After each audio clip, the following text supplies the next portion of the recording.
Hey everyone, it's John Trent here with Banning into Comics. How are you guys all doing tonight? I am joined by my co-hosts Spencer Bakuli, Jorge Arenas, Donald Edmonds, Script Doctor, and special guest John Della Rose. How is everyone doing tonight? Amazing. Doing well. Fantastic. Great. So, it's Wednesday. It's another week. I feel like the news has been nonstop. There's tons of stuff to talk about. We're going to get into some Snyder Cut stuff. We're going to get into a little bit of Batwoman. I know that's not John's favorite topic, but we're gonna talk about it a little bit because it is in the news right now. We're going to talk about. I got an X-Men scoop that was just sent to me from a scooper, so we're going to talk about that for MCU stuff. So that could be interesting. We're going to talk about Twitch. The deer people, they're taking over. Oh no! We're going to be talking about the deer people, and then Star Trek. There's some Star Trek that we're going to talk about as well. So there's lots to talk about. How's it going to Hilliam and Garth in the chat? Thank you for joining us. We appreciate you guys. It's always good to see you.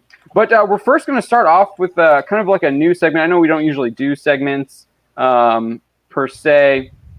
But we're going to do this thing. I just gave it a title like literally 5 minutes ago called Bounding Picks. And it's kind of like our picks for things that we think we find interesting and we think that you will find interesting too. It could either be like a comic or a movie or a TV show that we're really into right now and we think you should probably check out. So we're going to start with Spencer on that. We're going to put you on the hot spot, Spencer. All right, yeah, I'd love to start it off. So this week, what I've been really into is I've finally been able to sit down and spend more time with Final Fantasy VII Remake. So I'm back in the swing of that. I was up late last night on the wiki, getting super deep into the lore about the new changes and stuff. So, if you're a Final Fantasy fan, I'm sure you've already got it. If not, what are you waiting for? It's worth your stimulus check. But that's what I'm into this week. Sweet. How far have you gotten? I just got to I just got through the Shinra Tower. Okay. So I'm like near the very end of the game. Oh, there you go. Yeah, All trying right. to get that hard mode unlocked. Yeah, and of course we're doing our anime rewind. We do that on Fridays. We're watching Mobile Fighter G Gundam. We reviewed the first episode last week, and we're going to be doing the second episode this week. We do that at 4 p.m. Eastern Time, 1 p.m. Pacific. So I know we were both dug the first episode, so we're looking forward to the second one as well. Yeah, it's been a lot of fun. It's a good classic 90s anime full of fun shouting attacks and action and everything you could really ask for. So yeah, definitely check it out on Fridays. Yeah. All right, Jorge, you're up next. What are you checking out, dig in?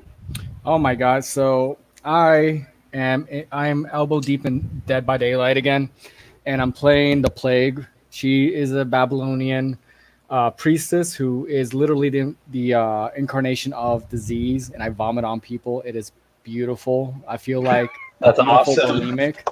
And I just spray everyone down with my hate, and I like hook them and sacrifice them. So I've been doing a lot of Dead by Daylight over the last 2 weeks because the new Rift is open right now.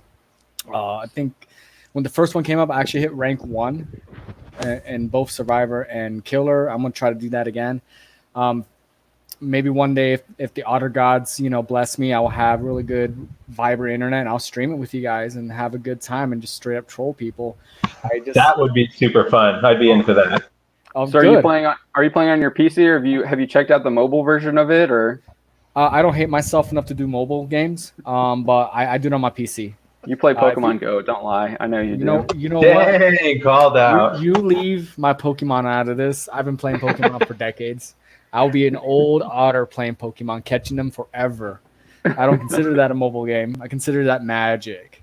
But yeah, if you guys want to join me on Steam, I have my ID on my my Twitter account. Just go ahead and add me. I have no. Drop it on the chat if you want to too. Yeah, I'll drop it in chat in a second. But yeah, Dead by Daylight, check it out. And Stellaris, if you want to waste a ton of time, play Stellaris. All right, before we get to Don here, we do have some of our folks in the chat are also chiming in.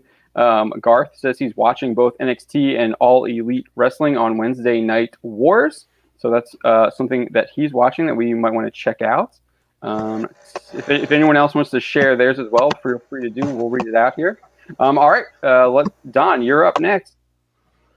Okay, so mine's not a comic book or movie or television show. I'm actually going through the stinking Dune novels. Awesome. Dude, So, Dune's awesome, man. Yeah. Yeah. That's a good choice. I'm trying to get myself prepared for the movie that's coming out, hopefully this December. So Boost your volume. How far are you into it? first chapter, so don't ask me anything Okay. specific. So Yeah. you haven't gotten to Arrakis yet. Hey, no. Not even there. Keep with it though. Dune is fantastic. All the Frank Herbert books are really Yeah. really good. I love all One of of the them. best franchises, period. They're out of this world, literally. All right, Script Doctor. Oh, well, I've been looking for all the Ted Grant Wildcat comic books out there. There's not a whole lot, but I did manage to get a hold of Batman Wildcat 1 through 3 by Chuck Dixon and Bo Smith, and I think Sergio Corellius is doing the pencils on that one. So I'm just started reading that. And yeah, if anyone knows other issues with Ted Grant as the Wildcat, please at me on Twitter or email me at thescriptdoctorphd@gmail.com. I'm just looking to get all these great stories about this character, and I've got like my Comixology account kind of like on a search for it as well. So Doing hopefully, research for your show.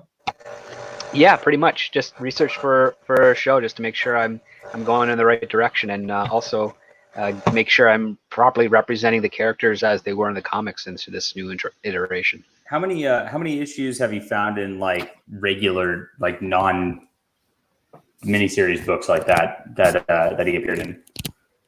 Like 3. Jeez.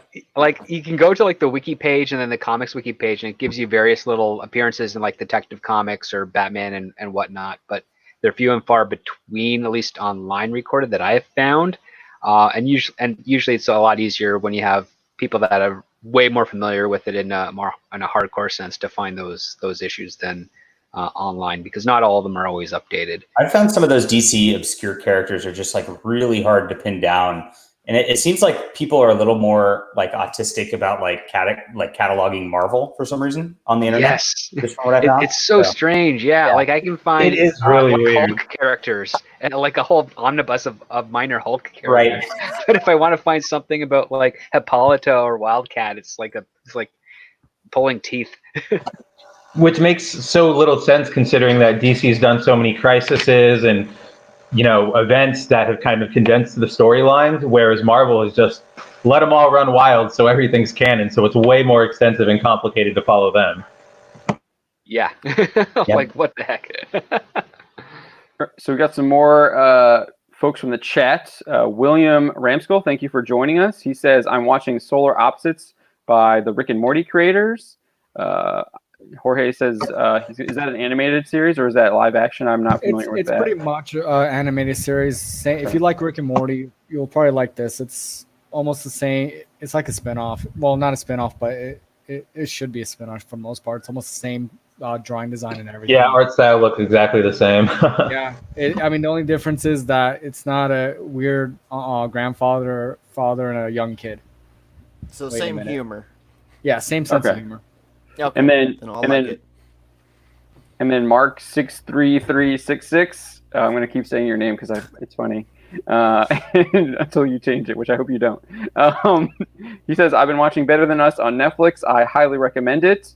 I don't think I'm familiar with that. Does anyone know what that is? Animated or live action? Yeah, I know the basic premise. It's like a live action show about like futuristic androids and terrorism and a bunch of cool stuff like that. I don't know the exact details, but I know the general plot elements, I guess. That's a documentary about 2021. Cool. Oh yeah, exactly. Back from the future.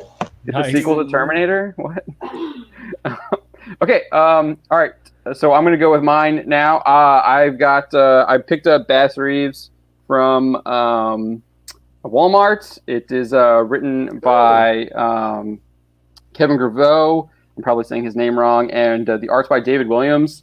If you don't know, Bass Reeves is an actual fictional or real person who lived during the 19th century, was the first black U.S. Marshal to patrol west of the Mississippi. It's a really fun little intro story. I really love how they kind of make Bass Reeves into this Paul Bunyan type character.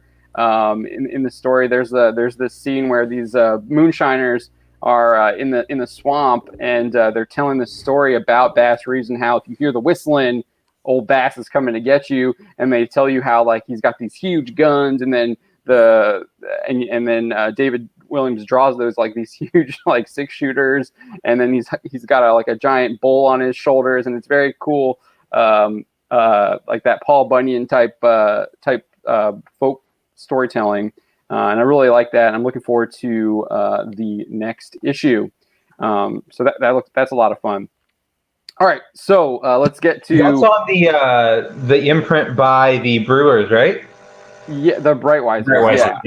Yeah. Sorry. You can pick it up at Walmart. They have like these red stands that you can grab, and there's a couple other books there too. I've been seeing people say that it's actually easier to find those books than it is Marvel or DC comics at Walmart. So that's a good sign. Yeah, I think their big red stand's very helpful. That's useful to draw the eye. Yeah, absolutely. It stands out at least at the Walmart mine was. It stands out, and it's like right there at the end of the aisle, so you don't even have to go in. It's just right there. But yeah, I really enjoyed Bass Reeves. And if you aren't familiar with Kevin Graveau, he's the guy who created Underworld, which I'm also a huge fan of, which is on Netflix now. A lot of them are. But yeah, all right, John, what are you digging right now?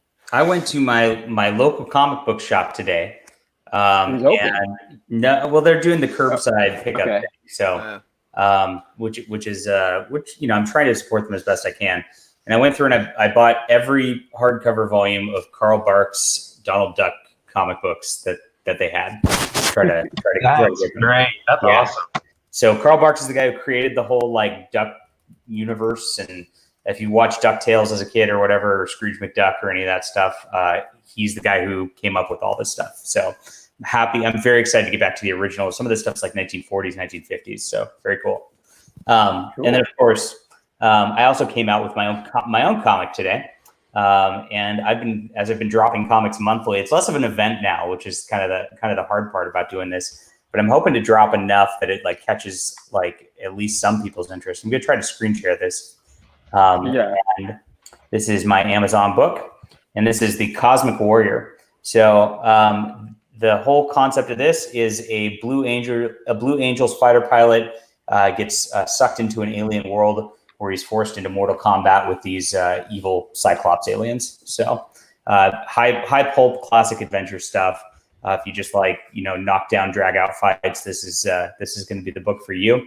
And I tried to like do a mix of like John Carter, Edgar Rice Burroughs stuff, and like Green Lantern, meld the superhero together with like that planetary sci-fi stuff. And I hope I succeeded here. I've got one positive review so far, so we'll see how it goes. No, I really like that pitch. I was I know. So Don did a story on Nova the other day about Nova coming in to the MCU, and Nova has a lot of that Green Lantern style of writing in a lot of his stories. And then he's got, I guess he kind of really, I don't know if he really has that John Carter more to it, but he's kind of like by himself. But yeah, no, that sounds really cool. I just miss like classic heroism where it's like a guy's going to fight for what's right, no matter what weird alien environment he's thrown into. We just used to have these like very positive role models in our culture, and they've kind of just all gone by the wayside, or they've all gotten replaced by, replacement characters.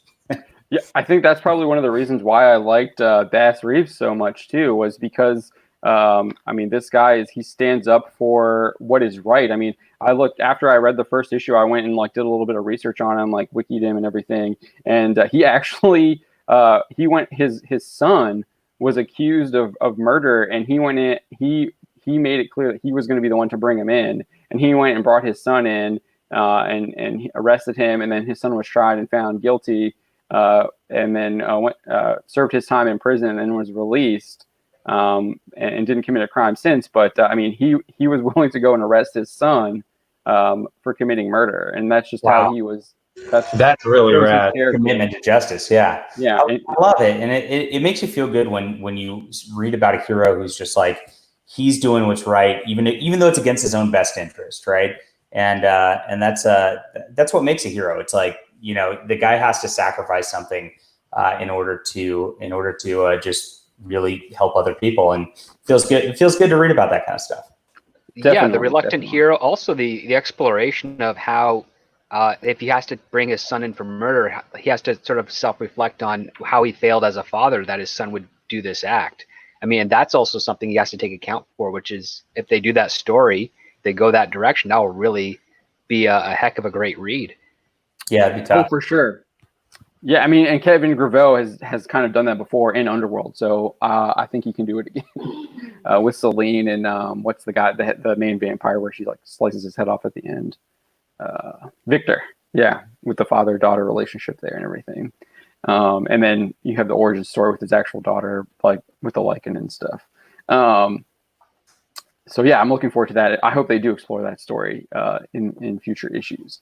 But speaking of characters who might not be so heroic, we did get a big fan win today, I think, with the Snyder Cut being announced. I know there's been tons of Snyder Cut fans have been demanding this for when did that movie come out? 2017? 2016. 2016 Justice League? 16, I'm pretty sure. Really? Wow. So we're at 4 years. People have been campaigning for the Snyder Cut. Finally announced will be arriving on HBO Max in 2021. There's reports that it will cost another 20 to 30 million to finish it. Zack Snyder did say that he hasn't finished it yet, and that he is going to get it done in the next year. And that kind of comes off a rumor from Mikey Sutton back in November, where he basically said it was going to be 10 million and it was going to come on HBO Max, and they're going to drop it like basically right before the platform went live, which they did, because I think it goes live next week, if my dates are correct. But I know we've talked about Snyder's Superman before, and how in Man of Steel he refuses to go and save his father, and instead lets him die from a tornado, where he could have, instead of exposing himself. So that's kind of what I was referencing when I was saying like a hero who might not be making the right decisions all the time. But I do think this is a big win for fandom. We've been a lot of fans have been campaigning for those 4 years, and it sounds like a giant corporation is finally listening, and it sounds like they see dollar signs with this, and see that it could really be a boon for their HBO Max streaming service. Yeah, well, the other part too is that the whole social distancing reason factors into this as well, because this year and most likely a little bit of the beginning of next, HBO is not going to be able to make the content they originally wanted to for HBO Max.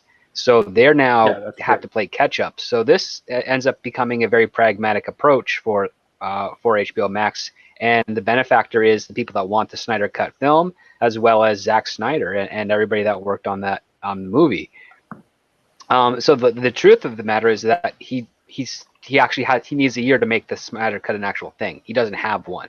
So there is that. But he's now being given an opportunity where he can get all the post-production done. He can get any additional dialogue recording, color timing, all that stuff can be done, because they can be done from compositors who can work at home during a time where there's nothing really being shot brand new right now. So this is basically a win-win for a lot of people, not just in HBO Max and Snyder's production, but also for the fans. It's a very unique situation. Don't expect it to be something that will be applied to other films like the Lykos cut of The Rise of Skywalker or the Bryan Singer cut of Superman Returns. Like, those things are not going to happen. Trevorrow's Duel of the Fates. Yeah, Trevorrow's Duel of the But you're Fates. saying that we basically should thank the China virus for we're going to get a good movie. You could. It's not all bad. You got to look at the bright side in life. Yeah. I don't know. I feel like this might have been in the works for a little bit before China virus happened. I mean, Sutton scooped it in November, so no one even knew about it. Knew about that virus. What happened in November is that Zack Snyder showed the new guard at Warner Brothers his cut, what he was working on. That was apparently when it was first shown was considered the worst screening of the film that they could have imagined. But apparently he tweaked it a little bit and showed it to these people, and they were on the fence. They thought, okay, it's there, but why would we invest 20 to 30 odd million to finish this and release it? There's no monetary gain in that. The movie's already a financial loss as far as Warner Brothers is concerned. Why would they want to do that? And then once this thing hit, it's now, every production that we thought we were going to be doing for the spring and fall to release on HBO Max is not going to happen now. So we need content to fill in that gap, and all the chips fell in the right place. And they figured, well, we're going to lose 30 million on these delayed productions. We can at least use that money that we're going to lose on something that we know is already shot and can be tweaked and finished and released, and also over a long-term period to keep subscribers at minimum for 2 months. I think the rumor is they're going to break it up into 6 parts and release it on a weekly basis. So right off the bat, that's a 2-month default subscription to HBO Max. I think that's what Screen Rant was suggesting that they do. I don't think that I haven't seen anything like that. The Hollywood Reporter they released, obviously Warner Brothers gave them a scoop because they released this basically right after the screening finished. And their article, here, actually, you're right. No, they're saying that too here. It says, it is currently unclear what form Snyder's Justice League will take, whether it will be released as on almost 4-hour director's cut or split into 6 chapters has yet to be decided. But the Snyders are now in the midst of reassembling much of their original post-production crew to score cut, add new and finish old visual effects, and yes, bring back many of the actors to record additional dialogue. I guess I probably should have screen shared that. Well, I think they're going to do both. I think they're going to break it up into 6 for the 2-month locked subscription, because they're guaranteed to get those Snyder Cut fans to pay 2 months for HBO Max. And if there's at least 2 or 3 million of them, that's money in the bank right there to pay the expenses. And then I think after they release all those 6 episodes, they might do a special 4-hour one-off that they'll have on for anyone that really loved those chapters to see the whole thing in its full entirety from beginning to end. That would be the smartest strategy I would use if I was in their position. Get them talking about it for 6 episodes and then release the whole cut for the diehards. Yeah, I'm not sure. I think I'd probably want to see it as a full film. I'm not sure if I'd want to see it as like cut into pieces and trying to take a film and turn it into a TV miniseries. Although I guess if that's what they're going to do, all the pacing would be weird. Yeah, the pacing and where it cuts off would be very peculiar, but it would keep it in the conversation of social media and whatnot for its duration. And that's kind of real. And like Disney Plus learned the value of that with The Mandalorian. Amazon is, I hope they're going to learn that, because nobody was talking about The Boys after like 2 weeks, because they released it all at once. Which is too bad, because that was such a good adaptation and such a good show. Yeah, like it really kind of delivered on what the tone was of the books. It did hold back a little bit in parts, which I think was a smart move. Oh, definitely, yeah. On top of that, Netflix has also shown that unless the show is really, really, really big, like an Orange is the New Black or Stranger Things, once it drops, it only has maybe about 6 days of talk in social media, and then it's completely forgotten. And HBO Max being a new streaming service can't have that. About like just the way that when you drop those binge shows, it is just like you got your news cycle and that's it. And so I think we're going to see a lot more studios just like release things 1 chapter at a time slowly, because getting that talk and buzz out there is what gets people going on these properties all the time. Yeah, it allows people to sign up after the fact and then get in on the conversation. Yeah, Disney made the right decision with the with doing The Mandalorian every week. I thought that was a great decision. Yeah, there's something to discuss I every know. single week and then speculate about every single week. It made that thing huge. Yeah. Yeah, And plus CBS you All get, Access got like- 3 months out of Picard, and that was about it. Yeah. That was And HBO already has the weekly thing with HBO with Game of Thrones. Their shows are released weekly, so I wouldn't be surprised if it's going to be released. They'll probably follow that same model as HBO, I would assume, with HBO Max. it makes sense. Yeah, I do want DC to point Universe stuff follows that model too. So, I mean, Yeah. if they're going to be reintegrated into HBO Max, it would be smart for them to keep it that way. And gives them a chance Yeah. to really pepper in content throughout the week if they're smart about it. That way, you don't see a drop in usage after like a few days because everyone's binged watched their particular TV show. Yeah, you're talking about like having the shows be released on different days. Yeah. Is that what you're saying? Well, I yeah. mean, different series in general. Right. Yeah. Yeah. Yeah. So getting to this Hollywood Reporter article here a little bit, Snyder said it will be an entirely new thing, and especially talking to those who have seen the released movie, a new experience apart from that movie. Snyder tells the Hollywood Reporter, noting that to this day he has not watched the version released in theaters. I mean, A lot of people haven't either. You probably saw 1/4 of what I did. The director notes, basing his judgment on what has been shared with him of Whedon's version. Before Emmerich came calling, I always thought it was a thing that in 20 years maybe somebody would do a documentary and I could lend them the footage, little snippets of a cut no one has ever seen. And then his wife, Deborah Snyder, says, with the new platform and streaming services, you can have something like this. You can't release something like this theatrically, but you could with the streaming service. It's an opportunity that wasn't there 2 years ago, to be honest. I'm not sure if I agree with that.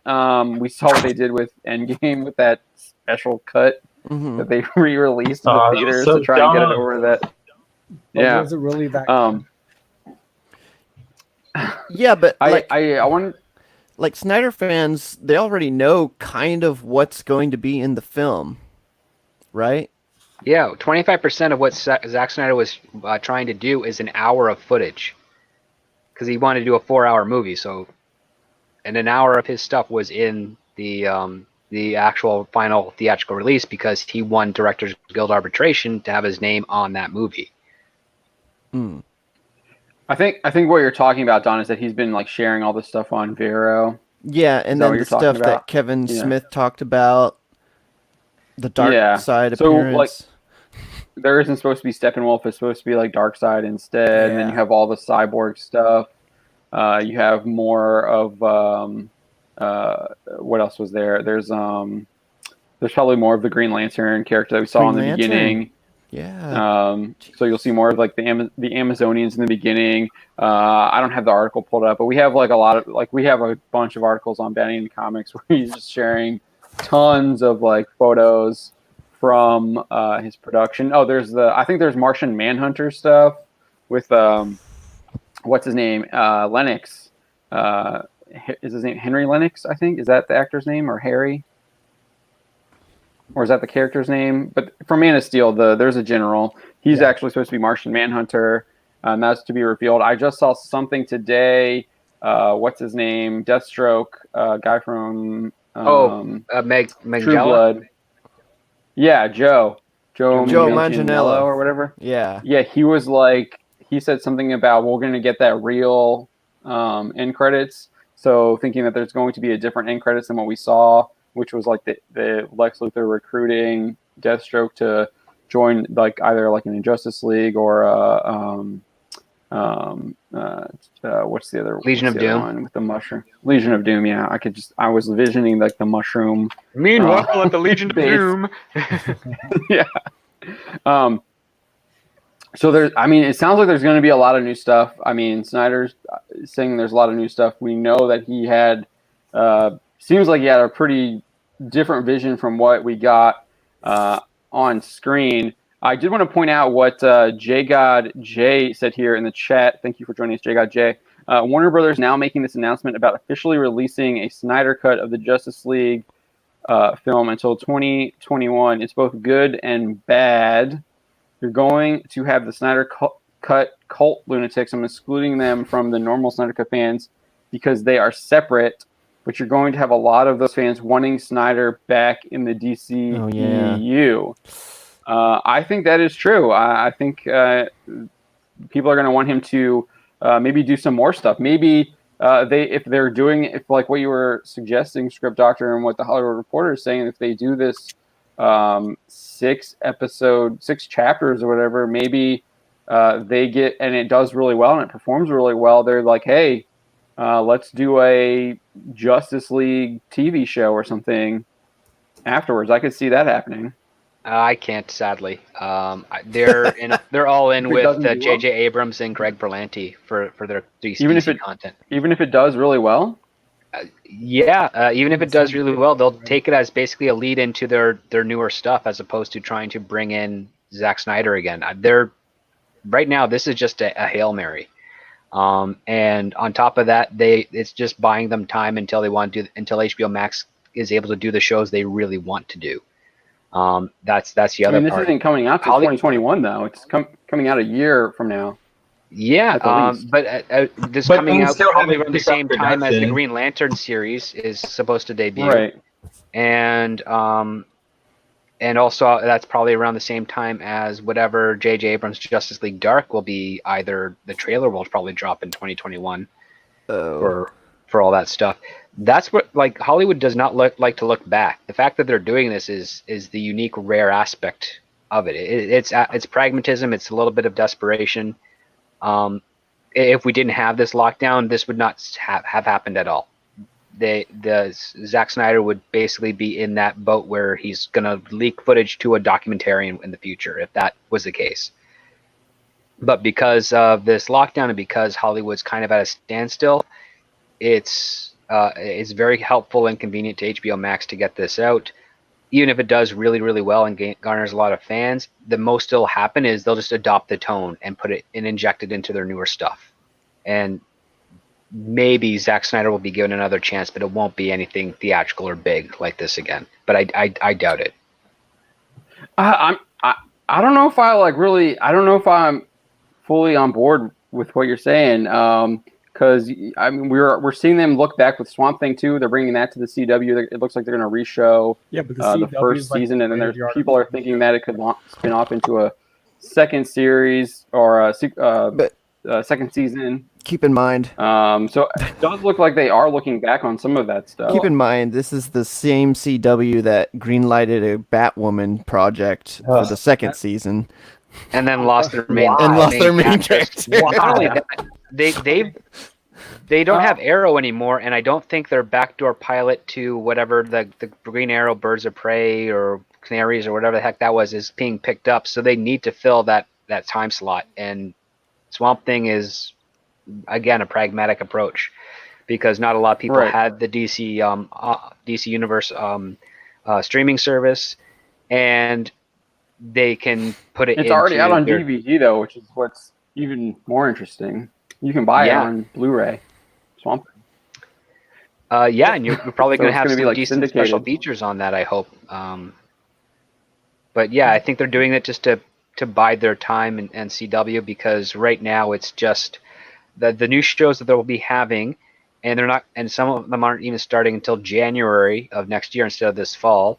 But that would be The Flash, Superman and Lois, season 2 of Batwoman, and then Supergirl and Legend of Tomorrow will be the mid-season and over the summer release. I think Black Lightning's in there too, right? Black Lightning, I think, is in there too, but I think Black Lightning is able to be debuted in the fall because they shoot in a different schedule. So they may have already shot their fourth season before the lockdown, at least the first few chapters of their fourth season before the lockdown. So they can at least do an October, November thing, and then have a hiatus for December and come back in January. I think they have like Walker, Kung Fu, and they got Walker, they got Kung Fu, they've got They still doing Riverdale? Yep, they're still going to be doing Riverdale. They've also lost Supernatural, so that's another thing that makes up to bring in Swamp Thing.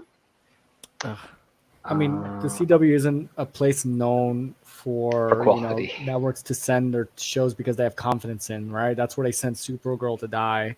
That's going to send Swamp Thing. That's what they did with the DC. Well, it's a life Swamp support Thing network. is already dead though. Yeah. I mean, CW is a life um, support network. Like you can Yeah. put a dead show on there and it will work for a couple of years. well, that's so that um, way you can reach the 100 episode milestone and you can sell the rights for syndication, right? I mean, that's all it's really there Well, for. they also package it with other shows that already Yeah. do the Right. 100 episode milestone. There's also, I think, Super low Maverick and budget. Republic of Sarah that they're doing as well. And Yeah, Maverick. That's right. And the that's Notorious are trying to Mel do Gibson film. spin-off pilots through their main shows that continue to fail. I know Supernatural did it twice, right, with Bloodlines and Wayward Sisters, and it wasn't successful because again they have a very difficult time launching original product that is not Yeah. Also, Also, CW, I think, is trying to do the Lost Boys as a pilot. Yeah. Yeah, I think the first one they like failed at, and I think the second one is having troubles now too. Yeah. The second think one it's was gonna be just super like what woke. happened with the next American Hero, where it just they tried it for 2 years, they tried it twice, and it just died. Just dies, yeah. But yeah, so I guess we're on CW. Any last kind of thoughts on Snyder Cut? I guess we can go around the panel. Who's excited about seeing? I am. I'll be honest with you. Snyder I Cut? see it. Spencer? Yeah, I'm definitely excited to see it, if not for the sole novelty of the fact that we're actually getting it. Like, I still can't. Not only are we getting it, but it's getting additional funding, like Script Doctor said, probably, or not probably, definitely because of lockdown. But it's still kind of nuts to see it happening, Yeah. Yeah. All right, Don?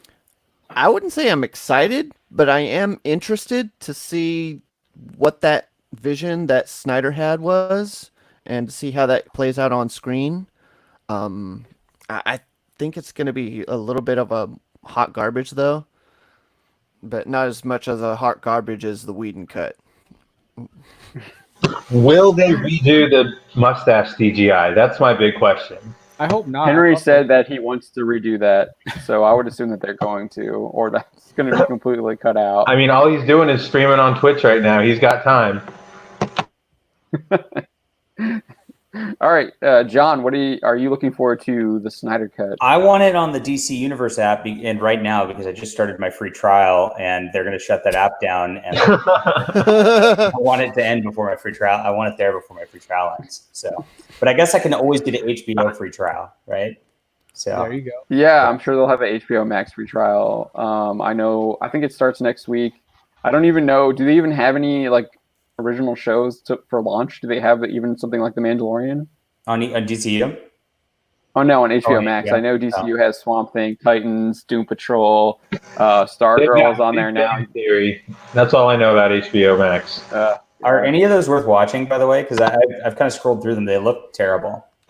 Swamp Thing is good. It is? Yeah. I recommend Swamp Swamp Thing. Thing's really Yeah. good. Some people have recommended Stargirl. I haven't watched it yet, so I don't know about the first episode. I know it aired on CW last night, and I think it aired on Monday on DC Universe. It drops Sunday night on DCU. Okay, Sunday night.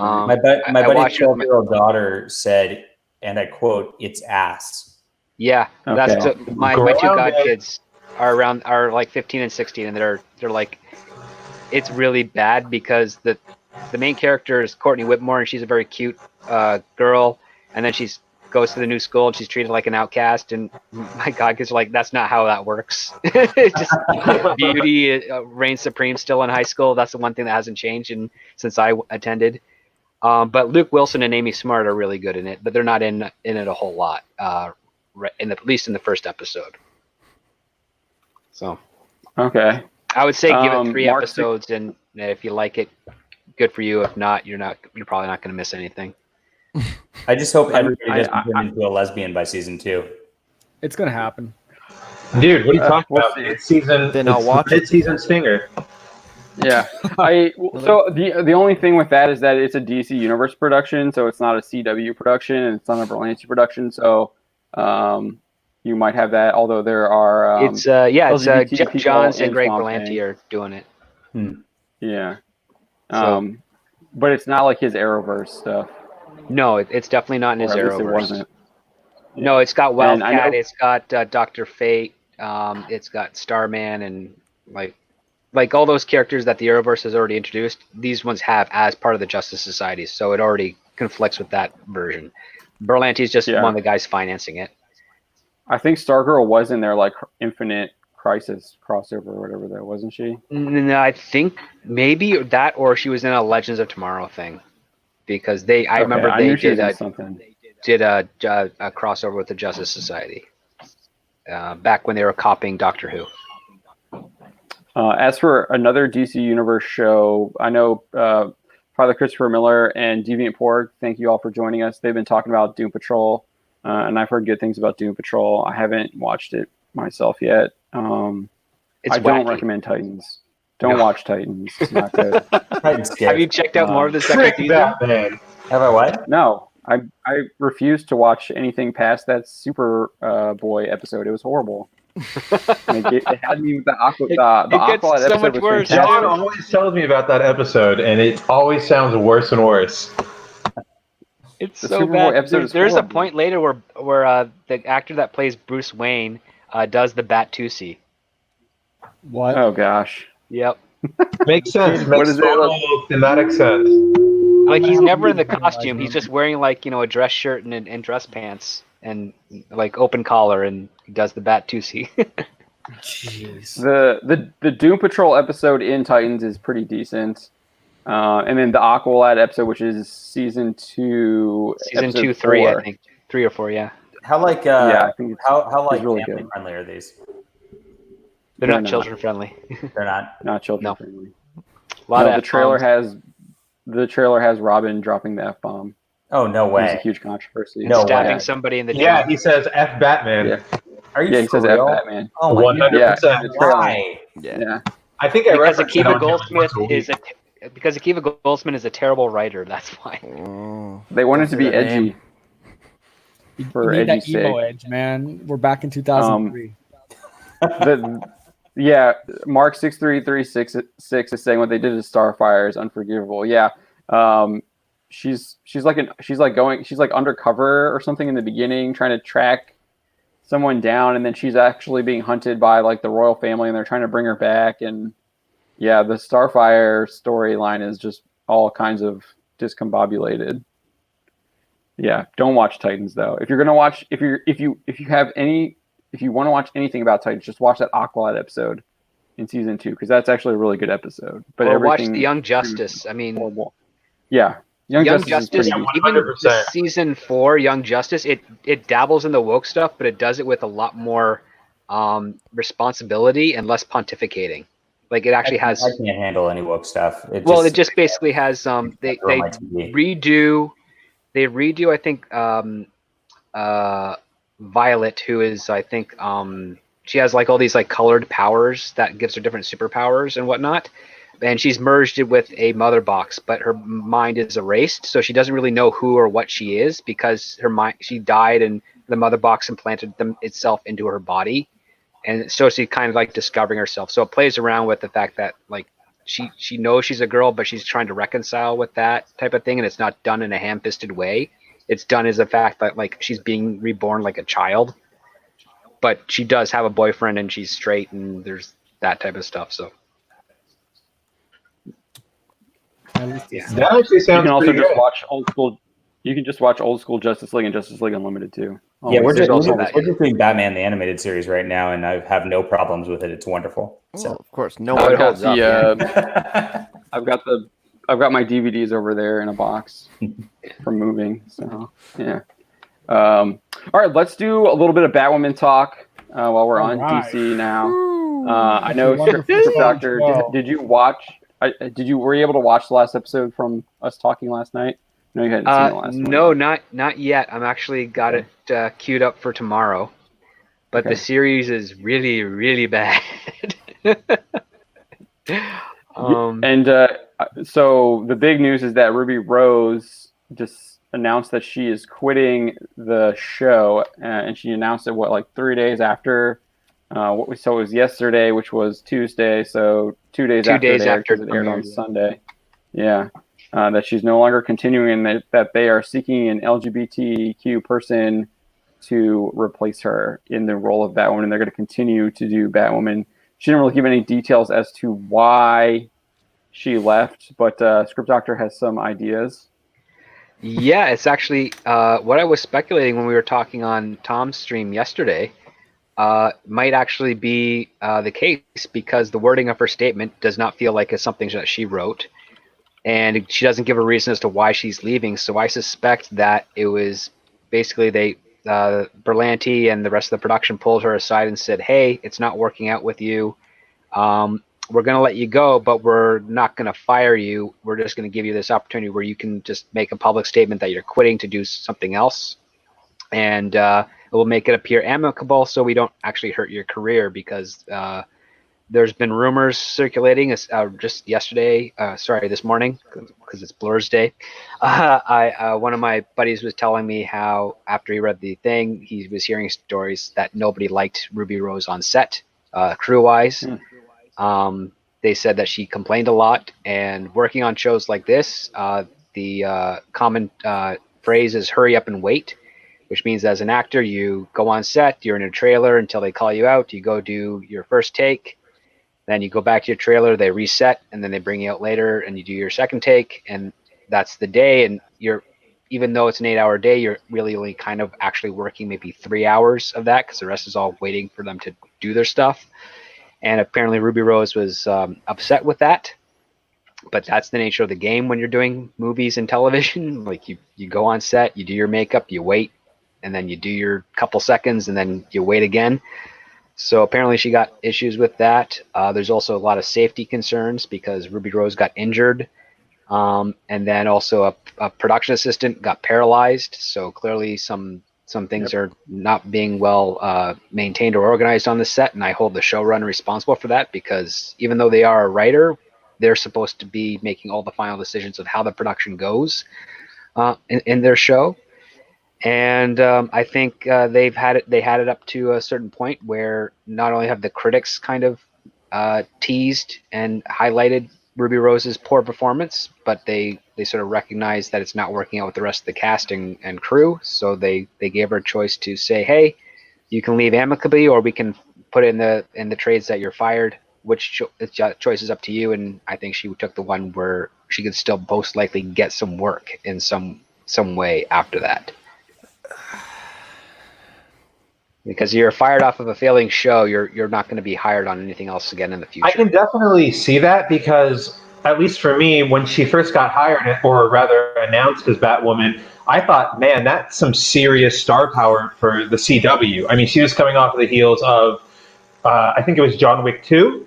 John Wick 2 and The Meg, yeah. And yeah, The Meg, which were pretty big for her. And I was so surprised, but it sounds like her Hollywood experience isn't messing up with the TV production style. And I can believe that 100%. Well, she was like a video jockey in Australia, and that's basically, 2 hours a day. That's all you got to work. And because she was considered attractive until she started losing a lot of weight with her diet change, she had some potential, but she's just not the personality for an actual acting gig, in my opinion. I think she doesn't have the commitment. I don't think she has the wherewithal intellectually, to do the stuff that it requires. Which one's worse? It sounds like I don't even remember her doing a lot of press either. I know towards the end I was seeing stuff from the guy who plays Fox. He was doing press with like TV Guide, like talking to them. I don't remember her doing a lot of press. Mark63366 is saying he saw an interview with her where she was just whining and complaining about the show. Oh yeah, I saw that interview. Oh yeah, too. she did at a film festival in Australia, I think. Yeah. Okay, yeah. I must have missed that one. But that kind of leads to what you were saying about her being difficult on set. But at the end of the day, I don't think that whoever they replace her with is going to improve the show. From everything I understand, it's not happening. Yeah, fire the writer room. Yeah, the Fire the problem CW is far admins. beyond just the actress. It's the entire It might be on average it's the fourth highest rated show on the CW, but I mean it went from a 1.8 million opening premiere episode, and I think by the end it was at like 700,000, and I think 2 episodes before that it had its like low at like 630, which I mean that's still not horrible for the CW, because I think you have to get into like the 400,000 range at the CW before they cancel you. But I mean, it probably could have made it for another 2-3 seasons. But I think you were saying that earlier. It's a place where shows can just grind it out like that. Yeah. Even if It's a they're, life really support horrible. channel. That's what it is. I mean, yeah, Supernatural went 10 seasons. 15. So, What do you think the ratings will be Lord. on a TV show that's Terry replaced Schiavo. a character with a different actor? I mean, has that ever happened in recent memory? Not for CW. Like the main actors on a CW show, after that first season, their agents always negotiate an executive producer credit, which is just more money. And the budgets are never expanded upon for CW shows. So that means that the production value suffers. And every season, subsequent season after the first is always worse in production value than the preceding one. And to have someone like Ruby Rose, who does not have a whole lot of work lined up for her in the future and is not really a hot commodity, especially with the Batwoman being released, she has nowhere to go after this that I know of. So why would she give up a role, which is basically a free paycheck and an executive producer paycheck on top of that? It's very, very peculiar. So that's why I'm thinking that she was amicably let go, as opposed to anything else. Phil, one of our other co-hosts, normally, he has a little bit of a different take. He says, this was 100% a save my face move. She didn't want to go down with the ship in terms of her game being tied to sinking show with a bad production rep. I'd say a bad production altogether. I could believe that, except for what John just brought up, which is that she doesn't, or Script Doctor brought up, that she doesn't have a lot of work lined up otherwise. So what's she jumping ship to? What is she exactly trying to save? I mean, the CW shows have done pretty well for the careers of actors like Brandon Routh. It's given him a little boost in his, what do you want to call it, presence? In his profile, yeah. I mean, Stephen Amell has made a career out of it. Definitely. Stephen Amell has made a career out of it. He's leveraged it into, obviously got Teenage Mutant Ninja Turtles. From what I understand, when he does the convention circuit, he can bring in a ton of money with signings and stuff like that. So there's that too. I mean, Grant Gustin is still going strong with the Flash. It's definitely raised his celebrity level for sure. I wouldn't say strong. Yeah, and the stuff that Ruby Rose is supposedly in or working on, she doesn't have character names. Like, she doesn't have character names in the stuff that she is announced to be a part of. I'm just checking out her IMDb right now. She's in like a thriller called The Doorman, but there's no character name to there. It's got Rupert Evans in it, who's John Stanton in this movie, supposedly. And she's in SAS Red Notice. Again, no character name, so she's clearly just something background or what have you. She's got nothing on her docket. And even as I go into like the normal casting database I have here, yeah, she's not even registered for anything. Like, it sounds a lot like people aren't, but at least they have stuff down the road for like next year and the year after. It definitely sounds like she's banking on her quote unquote celebrity now, but I feel like it's dwindling if you don't really put out anything that you can point to and say, featuring Ruby Rose as title character or secondary character, and not bartender number 4. It could be possible that she might just be moving away from acting. I mean, that does happen. That too. I don't know if she goes the back case to here. modeling and DJing. That'd be probably her best bet. Yeah. All right. Anything else we want to say about Batwoman? I'm kind of it's Batwoman. I hope they cast a really good lead actor. Batwoman. You do? You think that? I guess you're being a little selfish there, Script Doctor. You want a good lead actress, so the show improves marginally for your. So that when I watch and review it, I can at least get through it a lot easier. Justin Bieber. Well, the I one would thing watch that. too is that the writing is terrible, but a good actor can kind of make it a little bit more tolerable. Not only that, there is always a slim possibility that whoever they get, they have to rewrite the character to match their strengths, because that's what they did for Ruby Rose. They wrote it to match her strengths, which is why she doesn't speak much, and why the only thing they make her do is cry, because she can at least get the waterworks, even though the face is really revolting to watch when she does it. But if they get a well-rounded actor, preferably one that looks like they could lift more than 5 pounds in each arm, has legs, because you've seen some of her still images before and Yeah. after surgery. She's walking on toothpicks, which is really not healthy. Her legs are almost as thin as Robert Pattinson's right now. That is And so she's a perfect member of the Bat family then. Robert Pattinson is the next Batwoman. there Oh, you go. God. He I would would be watch able to that fit the too. costume for without any tailoring adjustments. Just got to add some glitter, right? Yeah. No, But he's if they get fucking if they get a woman that's maybe 5'7", 140 pounds of athletic muscle, or at least 120, but has some definition on the shoulders and biceps that you can see, then at least we'll have some verisimilitude, at least closer amount of it, to her beating up thugs when she gets in those conflicts, and you might actually see some chemistry with some of the other actors, because the actors on that show are a lot better than what the show has been able to deliver. And Yeah, I've heard good things about Rachel Skarsten as Alice. Rachel Skarsten is really good chewing the scenery. The guy that plays her father is actually really good. Too bad he's like Miracle Man, like he gets stabbed 3 or 4 times in the gut throughout the series, and he's fine the next episode. Mary, the actress that plays Mary, she's pretty decent as well. And then the guy that plays Luke Fox is also pretty good. All right. Last words on Batwoman. That was more than I wanted to know about the show. So All right, we're All moving on. All right, so I got this.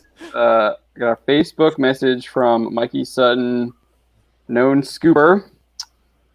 This is what he said. I'm just going to read what he sent me here.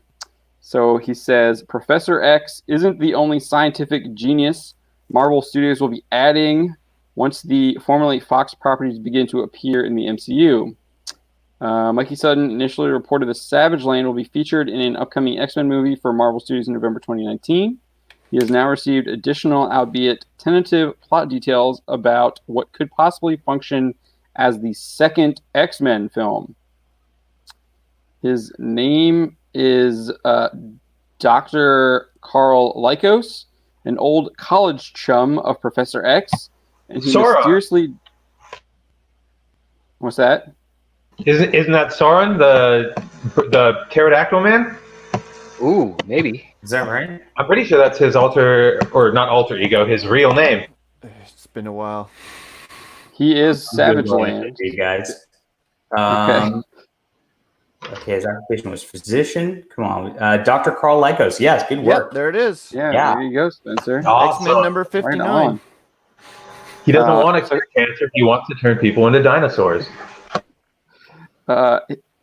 That's. I mean, now we just need them to fight the Teenage Mutant Ninja Turtles, right? His name is Dr. Carl Lykos. His name is Dr. Carl Lykos, an old college chum of Professor X, and he mysteriously disappeared while on an expedition. Joined by his mutant students, Professor X's search takes him to the Savage Land, where he is shocked to discover that Lykos has transformed into a pterodactyl-like being who now calls himself Sauron. This is an early basic premise of what will evolve into a polished storyline that will draw influence from both its comic books roots and X-Men, the animated series from the 90s. Sutton included appearances from Kazar. Probably saying that wrong. Did I say that wrong? Kazar. Kazar. Either way. Kazar. And is it Shauna or Shayna? Oh, Sheena. Sheena. Oh my gosh. He wrote Shanna. Well, Wow, I can't scantily believe clad, such a radical change is happening to this character. tiger skin. That's Yeah, they'll that's not have a to Marvel change that character, though. character. That's a different character. Sheena is a different character. Oh, Shauna. They Philip have is like saying Shauna. they have their own equivalent of it. Sean. Oh, so yeah, because Shauna's like Phil. okay, yeah, Shauna. Okay, there we go. That is I was not like, how it's Sheena, spelled. the scantily clad Sha- one. Shauna in his original scoop, and both are still being discussed to appear here as Lykos' friends before he became Sauron. However, Sauron is not considered to be the main foe in this little world of dinosaurs. No, the main guy is the one who changed Lykos into Sauron. Oh, Phil, you're going to go crazy for this. Welcome, Mr. Sinister, to the MCU. Boy. And so this was originally... Deadpool 2. I think so. Mikey tells me that this was originally broadcast on Lords of the Long Box. I think they probably did it when they went live, because I think they go live at 9:00, same as we do. And I got this at 8:43, so I don't know if they published it beforehand. But we'll give was originally broadcast on Lords of the Long Box, and Don will probably have a write up on it tomorrow. Oh boy. Or maybe I will. We'll see. Oh, but Shauna yeah, is so also scantily clad. Oh, just like okay. Does she have like leopard skin stuff too, and have a spear? Even Like less, original? if you can believe that. Oh, all right. She just wears a share necklace screen? to cover her Less chest, right? bird skin. Share She's screen, thicker Don. too. I'm reading on my Frank phone. So Costa. I gotta- Oh, you're on your phone. Okay.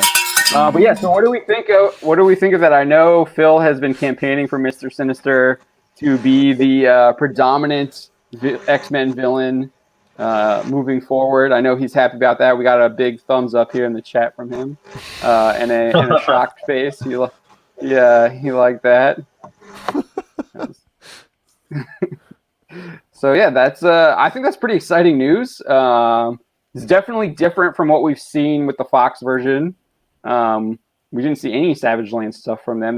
They gave us freaking Dark Phoenix Again. twice. Yeah. And it was bad. But yeah. Yeah, it was horrible both times. I did watch this. I watched it eventually. It was really bad. It was so bad. I was like, why did I watch Yeah, I feel this? sorry for Simon Kinberg, because he was like for a while he didn't reveal that he was kind of under the gun with Fox on that film, and so it all looked like it was his fault. And then after the Fox merger with Disney, it's like now he starts coming out like, yep, they kind of screwed me. Which is crazy because he was like Lucasfilm back in I think he was part of Lucasfilm originally.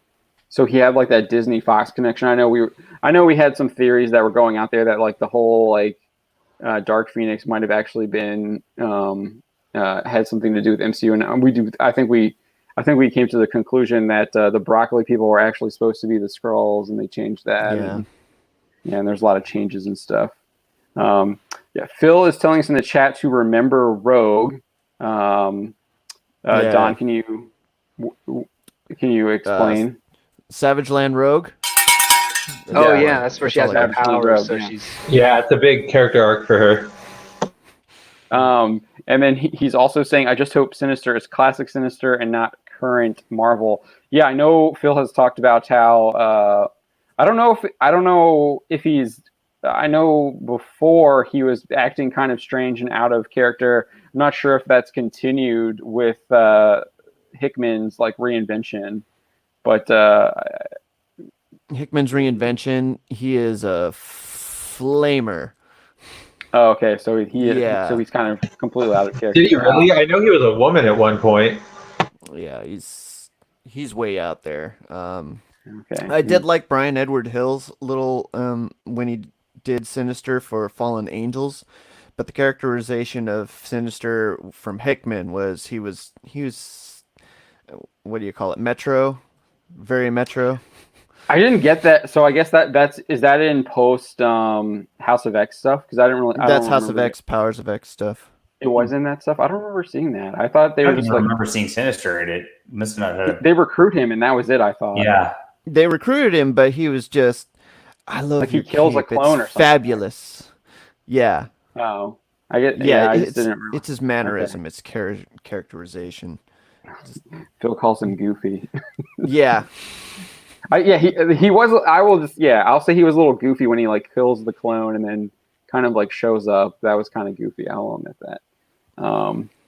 But yeah, I think that's exciting. That is some like exciting news for the MCU.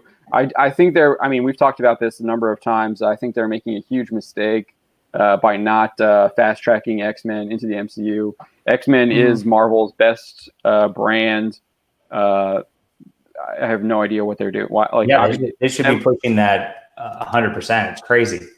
Yeah. Aren't they X-Men supposed to has be always- kind of trickling that in through the Shang-Chi and the Ten Rings film, Ooh. allegedly? Yeah, so Don did a write-up today on Shang-Chi, and he's done a couple, and I think Phil's done a little bit on this too. There are rumors that we might see some mutant characters. I don't want to say like X-Men characters, but Omega Red has been mentioned in both Shang-Chi and in The Falcon and the Winter Soldier. I think there's been a couple of other characters for Shang-Chi. I know, Don, you want to take that? So There's a bunch there of was them a for this, like, rumor. tournament.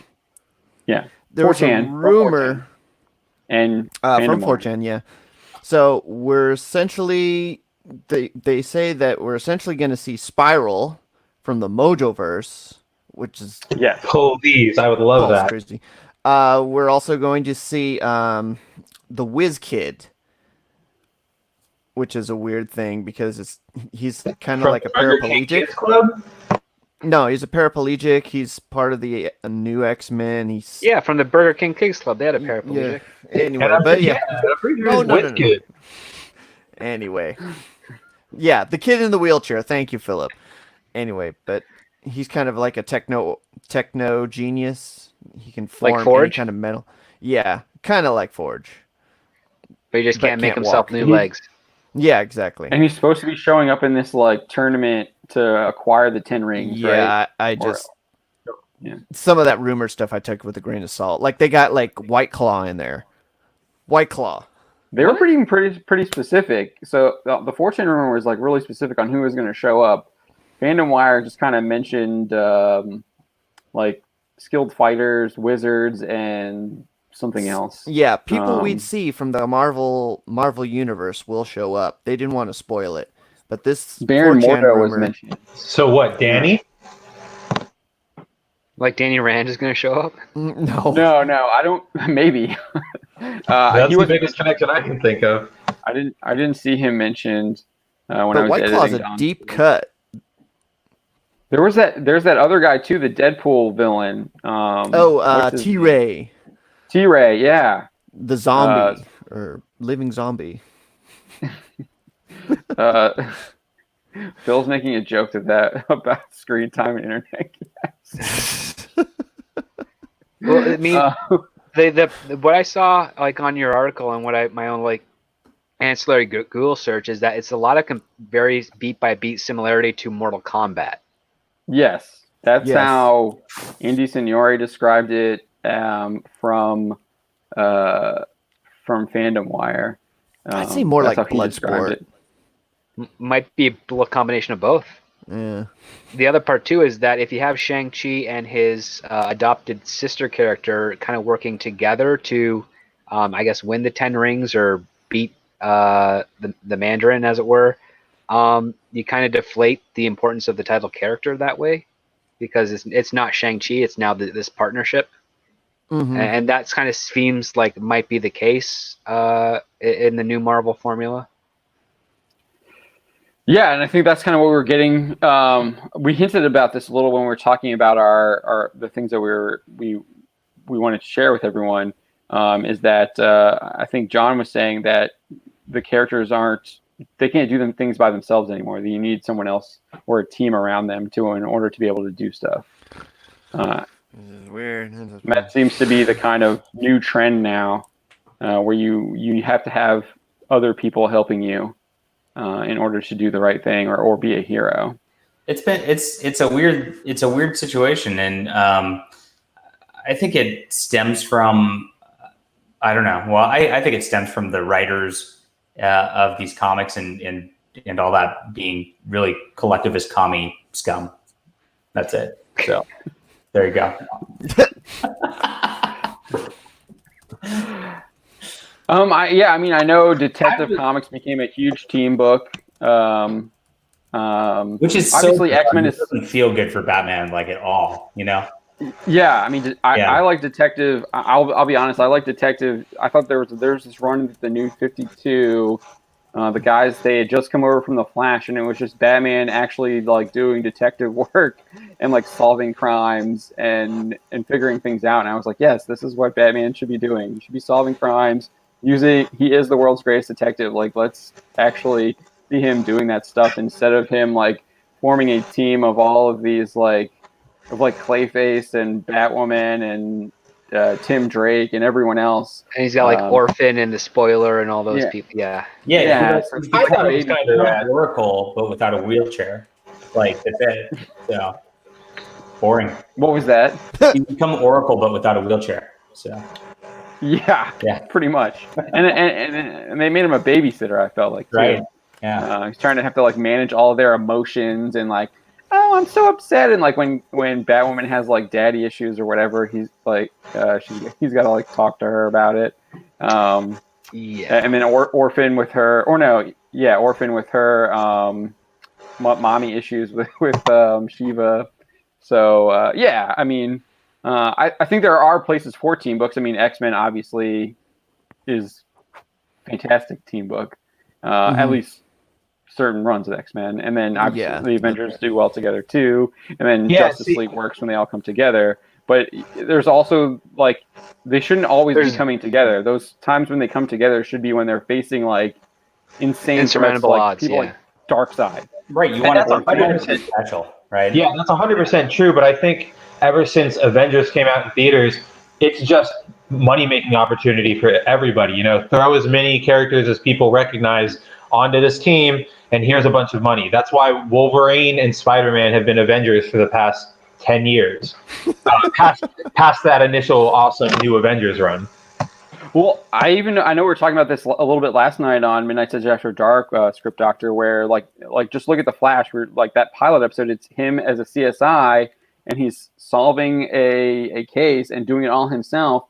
And like 2 episodes later, he's got like a team of science geeks around him who are like training him to be a superhero, and now they're like, you can't.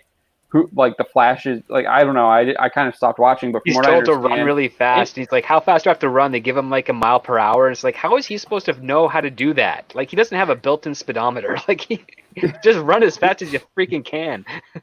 Well, now like the team, there's like 20 Flashes or whatever. It seems like, from what I'm exaggerating, obviously, but anyone can be the Flash. All the characters. There's a lot of them. Yeah. He's not the main fastest man alive. It's like that in every series now. It's like there's like 20 Hulks running around and 20 Spider Friends. It's like it's become such ridiculous fan fiction at this point. It's like all these characters just need a full stop. Honestly, they almost need a Heroes Reborn event again. That's what I thought Secret War was going to be. Yeah, they franchise themselves. That's the thing. They franchise them within the franchise. So it's not just the Flash. It's the Flash, 2 kid Flashes, Jesse Quick, and then another adult Flash. That's Wally West. And then you have like Godspeed and Reverse Flash and Professor Zoom. And the weird thing is that you have Professor Zoom used to be Eobard Thawne, but then they changed it to Hunter Zolomon, and that was in the 2000s. And then you have Mark Waid, the terrible person he is, who created the Speed Force, which just really ruins the character of the Flash. And lots of terrible things. And if you look back, like they knew better, like back in the 80s, like they got together and they're like, we're going to do an event and we're going to call it Crisis, and we're going to get rid of all these like Super Boy, Super Dog, Super Cat, all the clutter. Yeah, get rid of the clutter. And they and honestly, when they did that, it made for a much better reading experience for everybody. Yeah, and on top of that, they actually executed the Crises books really well. Yeah. And sadly, they did no such thing in the live-action reinterpretation that aired over the holidays. That was very phoned in. Very, very phoned in. The entire climax was the Paragons standing together, shoulder to shoulder, concentrating, while one of the heroes fights the Anti-Monitor. That's my problem with a Interesting. lot of these shows, and this goes for almost like any television show, superhero thing. Is there's a lot of like dramatic music playing in the background while somebody's just staring and leering. You know, it's like do something. You know, Well, it's very cheap to do that. I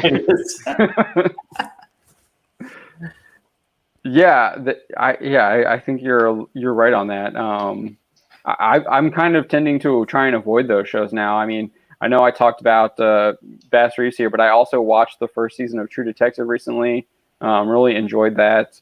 And yeah, there are some moments where the characters are just in their car sitting and talking, but you're getting to know those characters, their little nuances, their little quirks, what makes them tick, what annoys them. Well, it's a great demo reel for the actors. Like, it just highlights the performances.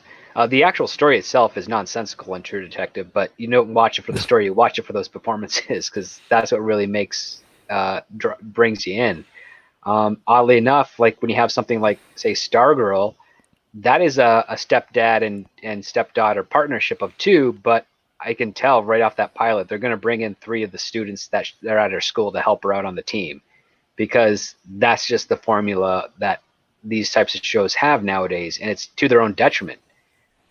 It's just it is the hero can't be a 3-dimensional character. They can only be the muscle, and then they have to have the brain, and then they have to have the comic relief, and then they have to have the mentor. It robs the fun of seeing a character fleshed out and grow, because you're forever seeing them in a one-dimensional fashion, and it makes it a lot easier for hack writers to just write one-dimensionally within a very constrained time frame of 1 day for a script, because that's usually how it is for some of the long forms, especially in Greg Berlanti's camp and CW. It's like, okay, we break story for a week, and then every writer has 1 day to write the script and turn it in, and then they start planning for production. And that's how it seems like to me. And from some of the stuff I've heard, that's a pretty accurate representation of how it actually is. Sounds right. Yeah. Yep.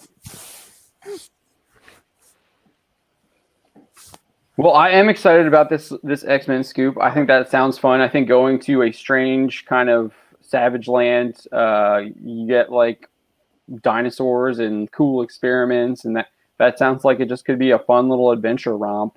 And then you have Mr. Sinister in the background, maybe doing all kinds of genetic experiments.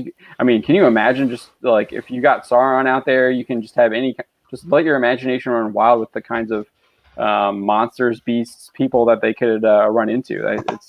That's what I'm most excited for. A playground. Will the spectacle of it be taken away if they introduce Fin Fang Foom in Shang-Chi? In Shang-Chi? No, I don't think so. Because I think they're different enough. But he's not like a dinosaur dragon. He's like a creature dragon. Well, Shang-Chi doesn't have superpowers other than the fact that he's the best at kung fu. Oh, he's got Kage Bunshin no Jitsu.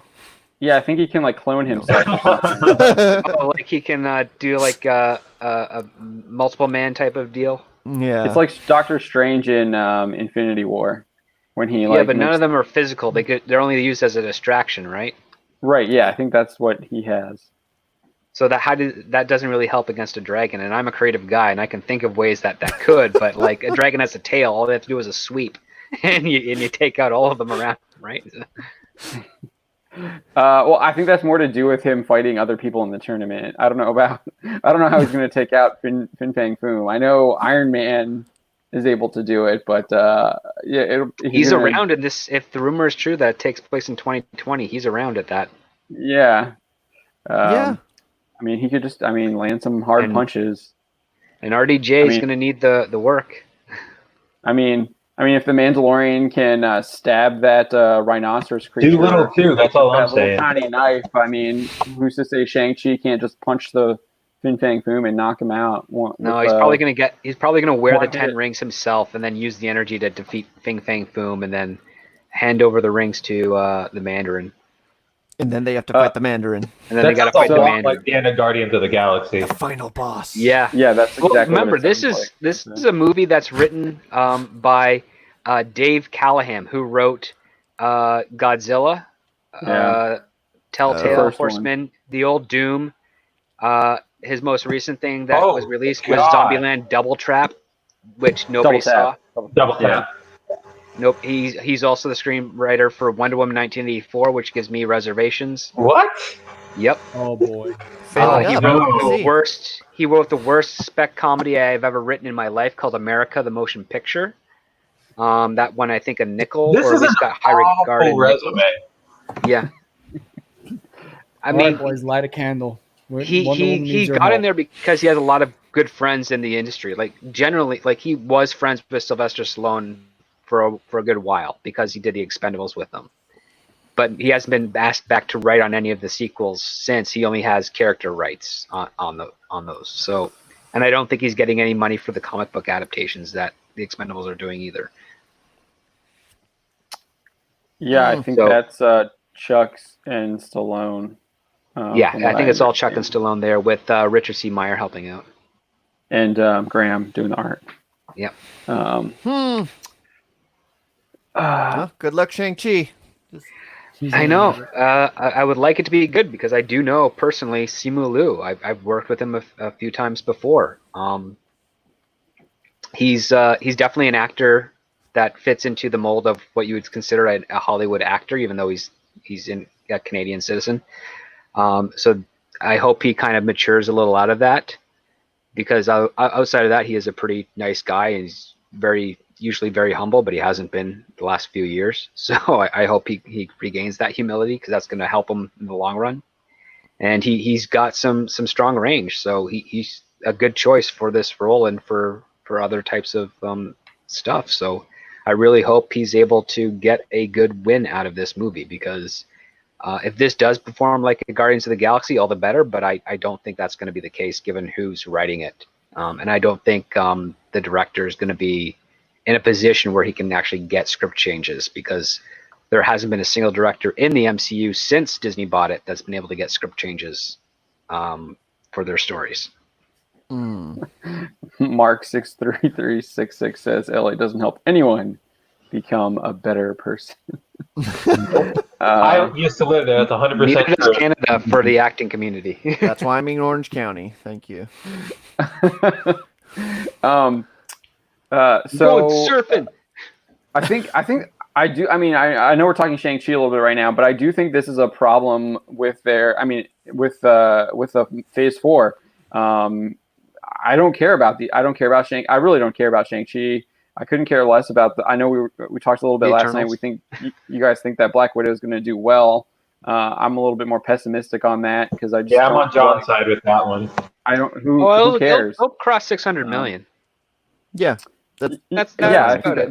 that's what I said. I think that's where I said last night around there. I don't think it's going to do Thor Ragnarok numbers, especially if it's released sooner rather than later.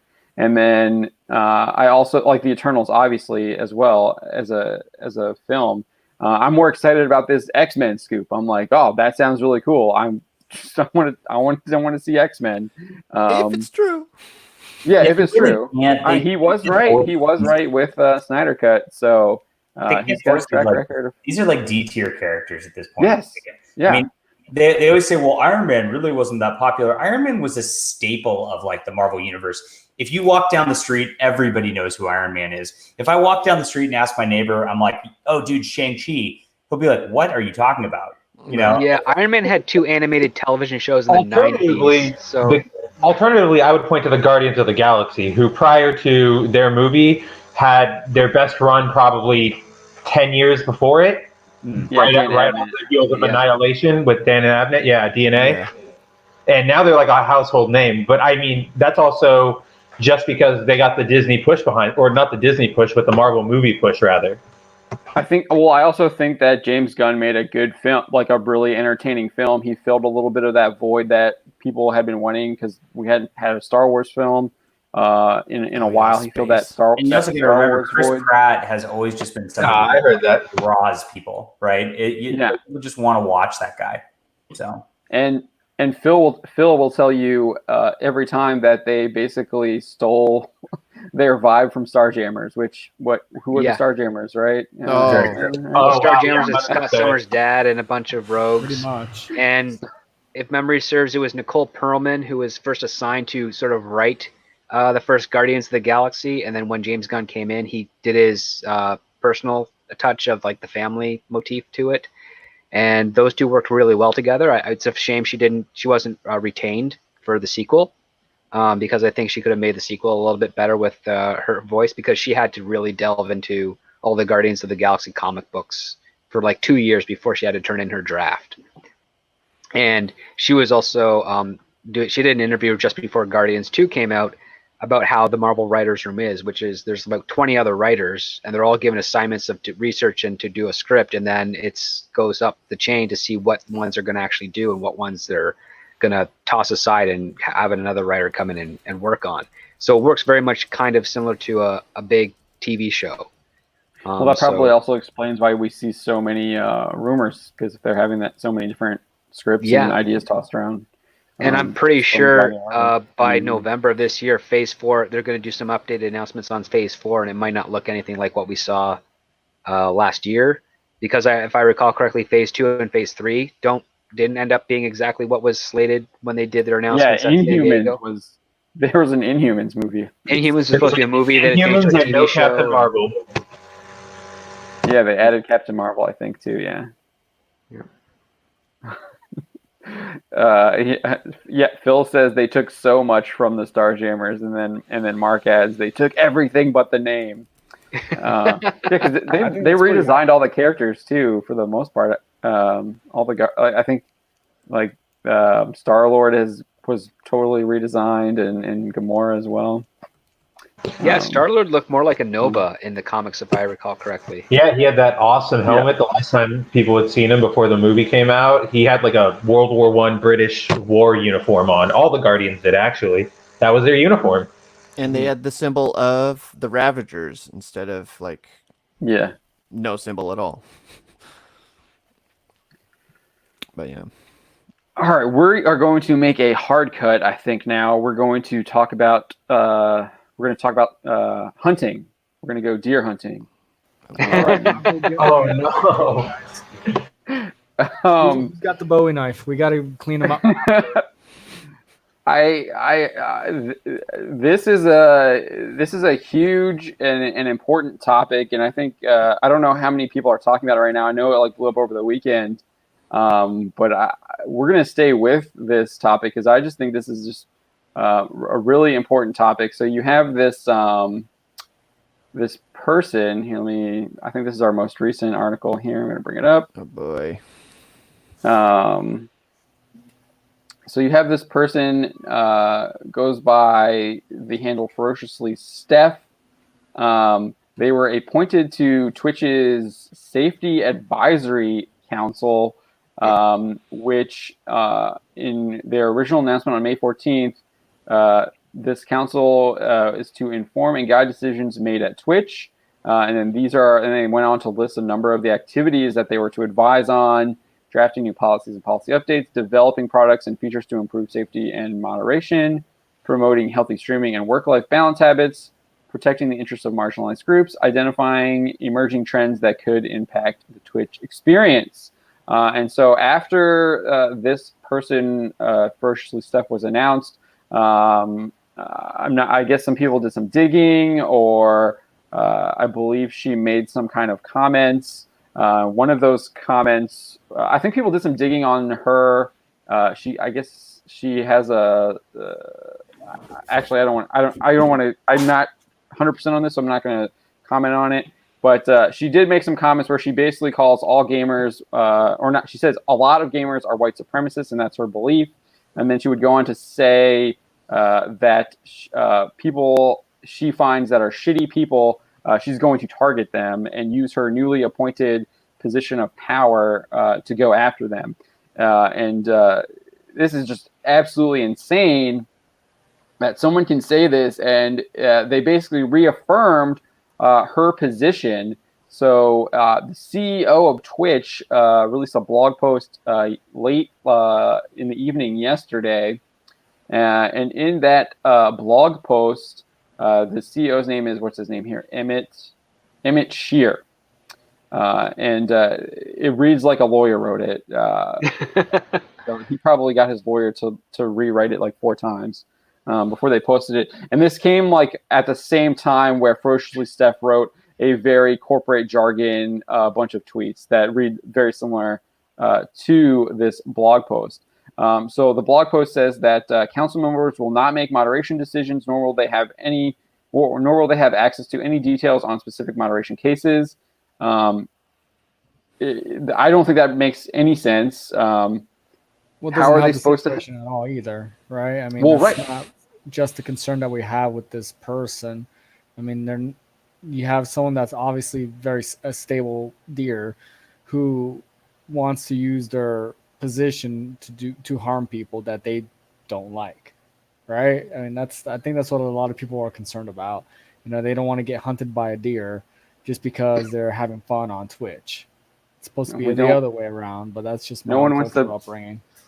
No one wants to see Bambi's revenge. Oh, Bambi? Yeah. So I still don't think this makes any sense. If council members will not make moderation decisions, nor will they have access to any details on specific moderation cases, but they reaffirm that they're supposed to be advising Twitch on how to develop products and features to improve safety and moderation. How are you going to be able to do that if you don't actually see any of their cases or see how they're handling moderation? It's a contradictory statement. Because it's a lie? Yeah, it's a lie.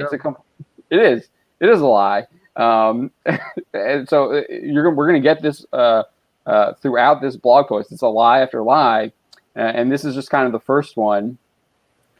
And because remember, she said that she is going to use her newly found power as a Twitch council member to target people that she describes as shitty people. And she said that before all of this statement coming out, which means she was under the implication that her role gave her that authority to do that. Who is she to judge on who's a shitty person giving what she does on Twitch? I mean, exactly. She eats grass. That's what I'm saying. Yeah. Who makes them the moral authority? Twitch did. Yeah. Twitch the answer is Twitch. From Tumblr to basically advise them on how to handle their community. It makes a lot of sense. Next thing I'm going to do is get a 2-year-old to give me some quantum mechanics lessons, right? That's basically what you're doing here. You're taking someone that's completely out of place and putting them in a position of power. And then to add that, to end that they have questionable mental stability, that's just going to be a recipe for disaster. Yeah, exactly. I mean, it already is. I mean, as soon as this was announced, it was a disaster because her real opinions came to light. So a strange thing. Yeah. So Twitch appointed her to this position. Remember that Twitch appointed her to this position. But Emmett Shear writes about the council members. They are not Twitch employees, and they do not speak on Twitch's behalf. While we value their opinions and their right to share them, they are independent actors who have opinions that aren't shared either by Twitch employees, or even by other members of the council. Then why have them involved in the company? There you go. Except you literally appointed them to a council called Twitch Safety Advisory Council, who will have power on policy in the future and how the platform is going to go forward in the future. I mean, seriously, that's contradictory. Of course, we know that this deer is not an employee. This deer is more dangerous. This deer is going to be someone advising of the largest streaming platform for video games and people streaming video games on how to handle moderation in the future. So you have someone that wants to use that power to go after people who make fun of the fact that they believe that they're a real living Bambi. It's like actually putting a deer in your car, like in the movie Tommy Boy, and watching what happens when it wakes up. Pretty much. Yeah, it's just insane. And anyways, like, it sounds like an employee. Like, what they're making these council members do sounds like it's an employee's job. It's worse than that. The deer's a consultant. Right. Yeah. So the employees at least have a sandbox in where they have to play. The consultant can judge what the sandbox is going to look like. So that's not making me feel better. Someone who uses the service, this makes me feel worse. So I'm like, holy crap, they're not held to their employee standards, which are pretty loose to begin with. they have they have even less control over these people, and then these people, well, this deer is going to essentially judge what is good and what is bad and how Twitch handles the user base. I mean, don't get me wrong. You see, I love using my otters as an avatar, but I'm not running around saying I'm a freaking otter. You just like Do you cracking eat rocks like an on your otter? stomach. Pardon me? Like, do you eat like an otter, put food on your stomach, and then just smack it till it's like, mush, and then... If I gain the weight, I might be able to. Now you Okay. gave me a new summer goal. But no, seriously, I mean, it shows and Keemstar made a really good comment about this situation as well. This, Twitch is literally setting themselves up for a massive revolt from their own base. And yeah, Mixer isn't that grand right now, but they do have some pretty big people on that platform, and they're starting to look a lot better. And it's getting bad when Microsoft is looking like a better alternative than Twitch at this point. Yeah, and I mean, it looks like YouTube is kind of working with Twitch, or obviously not, because Midnight Tom here is saying that Careful Mary Mayhem just got pulled down when she was talking about this. I'm going to probably reach out to Mary tomorrow or after this stream, and we're going to probably pursue that, because this looks like a Naughty Dog situation as well, if that is the case. Oh boy. And we know what happened with Naughty Dog. They sent us multiple DMCA requests. They struck Jeremy Griggs' channel during a live stream, prevented him from live streaming for a couple weeks. They went after Ryan Kinnell. They went after Heel vs. Babyface. They went after Mr. H Reviews. The list goes on and on and on. They were just targeting anyone who were talking about these leaks. And the fun part or is even about the game. People like this deer wouldn't have survived a Halo match back in the early 2000s in those chat rooms, for God's sakes, right?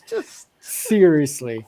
Like, I thought those were the pieces proving grounds. Right? They were. They still are on Steam a little bit, but I mean, one would think that someone with that sort of skin texture would have a thicker skin, but no, they want to use their power to go after people who see reality. I did want to get to the point you were saying about Keemstar having, when he was saying that their own users are going to revolt. I have a story that I'm looking into right now. There are a number of Twitch streamers that are calling on, after this statement here from Sheer, they're calling on Twitch to remove her from the council for her comments.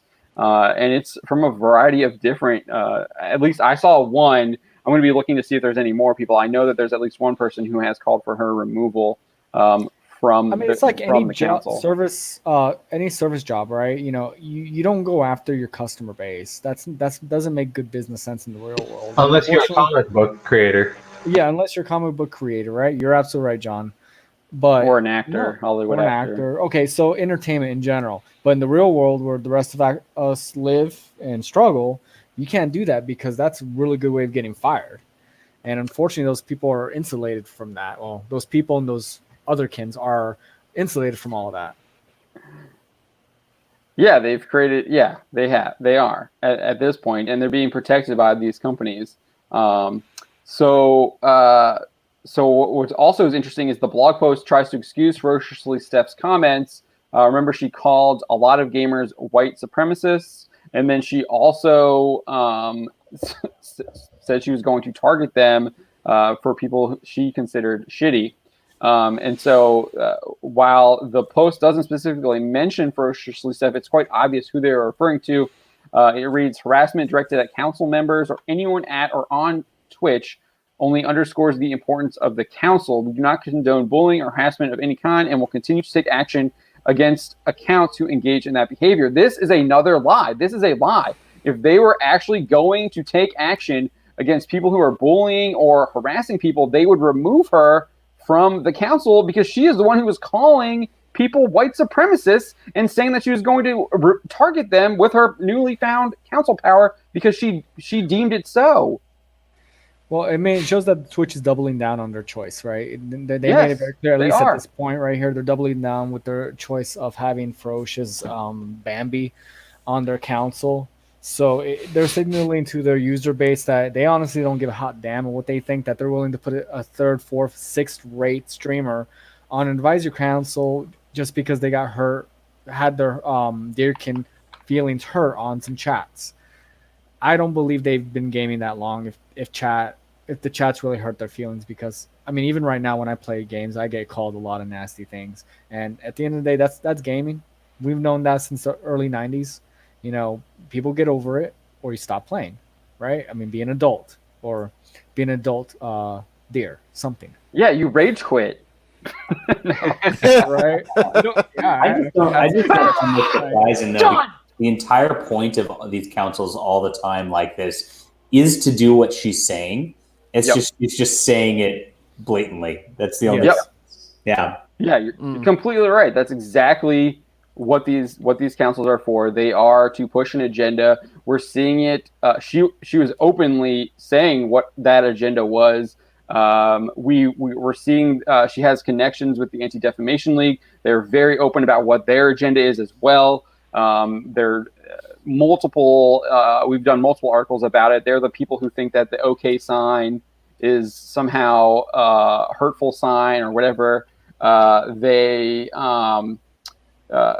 Twitch in this statement is endorsing this behavior. And what gets me is they target the same group of people. They're like, it's whitey. Have any of these people played against South Koreans in StarCraft?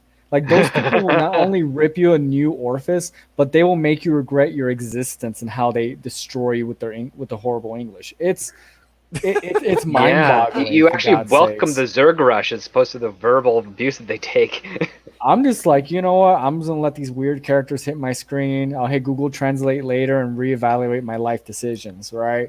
So I just find this really funny that, you know, this person is connected with that amazingly awful group, is targeting one group of people while ignoring the fact that if you actually game, especially with friends all over the planet, that sort of behavior is universal, and it's kind of like a brotherhood, right? We all talk crap about each other, and everyone slept with everyone's mother. It's not an awful thing. It's just what we do.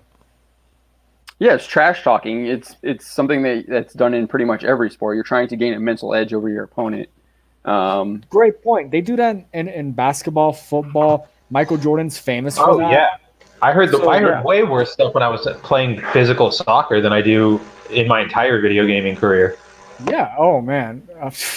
And God forbid if you give the public, you know, any more information about, you know, your personal life and those situations, they just use that for more of the word salad to destroy your self-esteem. But at the end of the day, it makes you stronger. I mean, yeah, you know, you don't like those things being said, but it just means next time around, I'm gonna have to smack you around a little bit, make you suffer for turning on the game, right? And that's just the nature of gaming in general. You know, I've been doing, you know, I know a lot of us here have been doing it for decades. But the fact that this person wants to use their platform because they got their feelings hurt and is actually, you know, so nonchalant that they're willing to make these comments and then be backed up by a multi-billion-dollar company, it just makes me wish that Elon Musk will hurry up so we can go to Mars. I'm done. I just want to get. I'm like Professor Farnsworth and Futurama. I don't want to live on this planet anymore. I want to get out of here. Well, can't we just send them to Mars? Because there's no air on Mars, and I like breathing. So let's send them to Mars. No, you know what happened. You know what happened. You don't know. Every single science fiction that I've ever read, the people on Mars war with the people on Earth. Gundam, Expanse, on and on and on. I mean, yeah, kind of. Alita Battle Angel. There's going to be a war.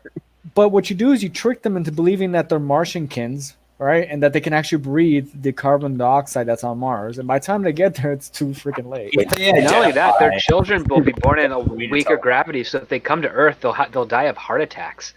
Oh my God! Quit giving me a fantasy there. Yeah, like the people on the like in the Expanse and the Belters too. Yep.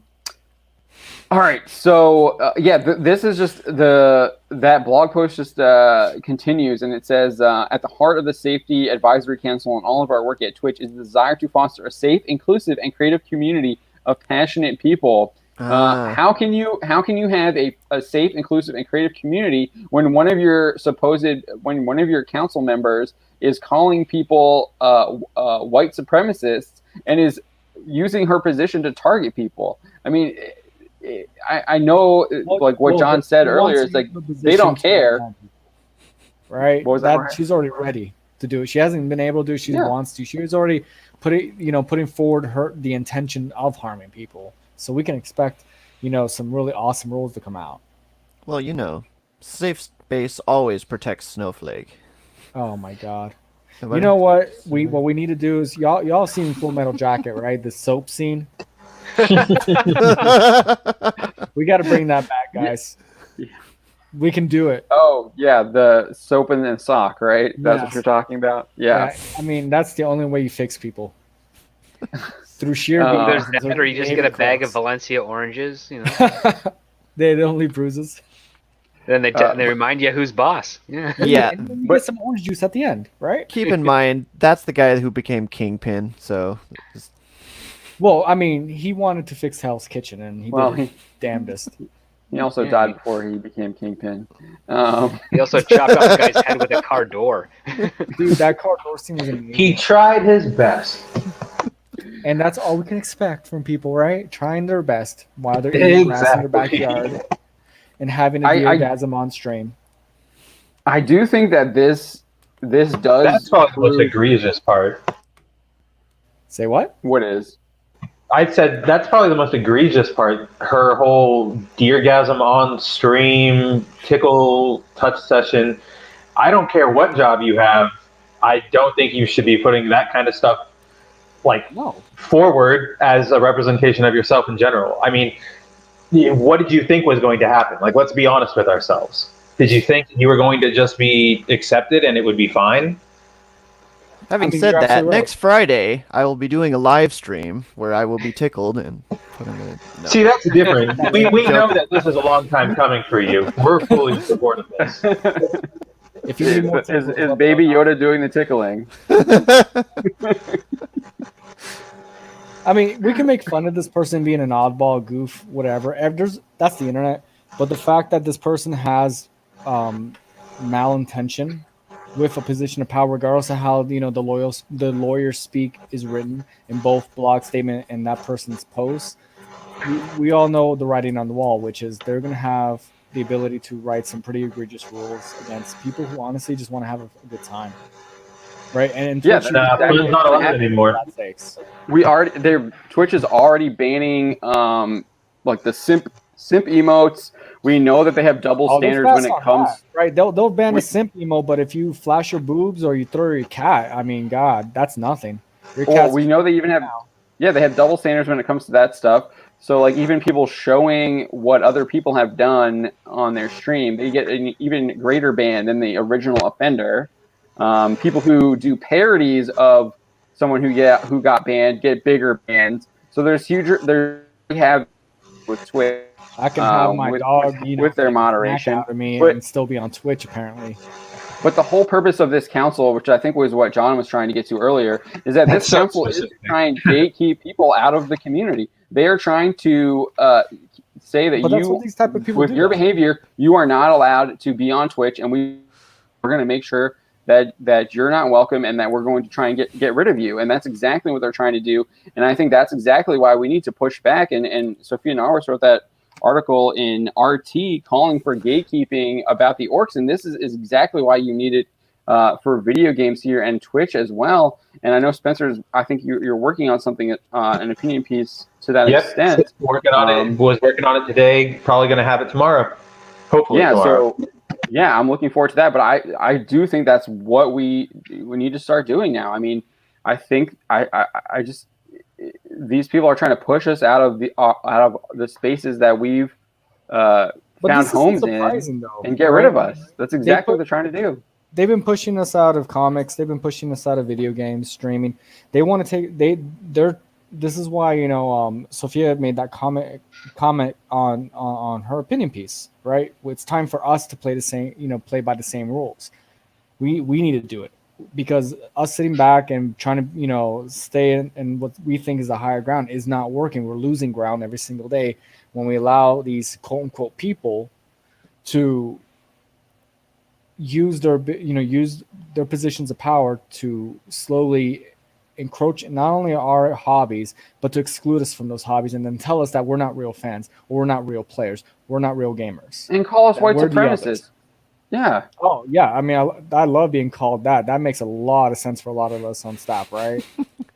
Yeah, I would not be surprised if Phil, she most of all. garnered that opinion because she Definitely. ended up playing a game with a lot of teenage people of other ethnicities, because that's what happened to me when I started playing video games. Then I stopped, which is I'd get online and there'd be some ethnic slurs thrown around, and it's coming from people of that ethnicity that they're like making fun of, and I'm like, why am I hearing this stuff?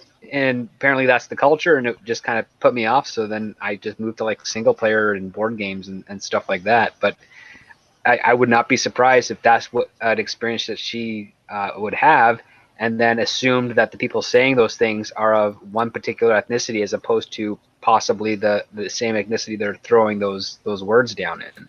I've had the same experience, Script Doctor, playing WoW, playing a lot of multiplayer games. You think, okay, this person looks like this, and you see them in web or photo, and you're like, holy smokes, right? And that's the beauty of gaming culture. You end up intermingling and speaking to people of a bunch of different cultures, and you realize, wow, we're all jackasses. This is great, right? You know, we're all donkeys, right? And that's just what it is. I've heard some of the best jokes, right, that I'm not going to mention here, from people from those particular cultures, where I'm like, oh, I'm adding this to my mental library for later use, right? And it's just, but that's reality. And unfortunately, as per this person's behavior, we can obviously see they're not completely honed into reality, and that's the big problem here, right? They're not completely in there. They're just out there. I'm sorry, it's deer hunting season for me. I get passionate about it. I'm low on venison right now. It's just insanity is honestly what it is. And it's not surprising. Yeah. It really isn't. It isn't. I mean, we cover this kind of stuff every single day. It's not stopping. It's not going away. We have people trying to tell us, why are you covering this? This isn't news. And it's like, it is.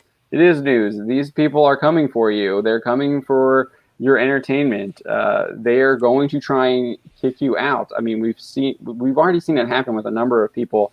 We reported on a guy who was banned from Xbox because his username was Jesus Christ is Lord, or something to that extent. I'm paraphrasing a little bit, and they were banned for that from Xbox. I mean, but this also permeates multiple hobbies, right? I mean, this is what exactly what happened to Star Trek. This is what happened to Star Wars. This is what is happening right now with fantasy, with certain authors, going after dead authors and saying that, their gotta end the Western canon. Orcs are bad. And what they don't understand is that, these there's a lot of Western canon out there, but they inspire a lot of the writing that you see in the East.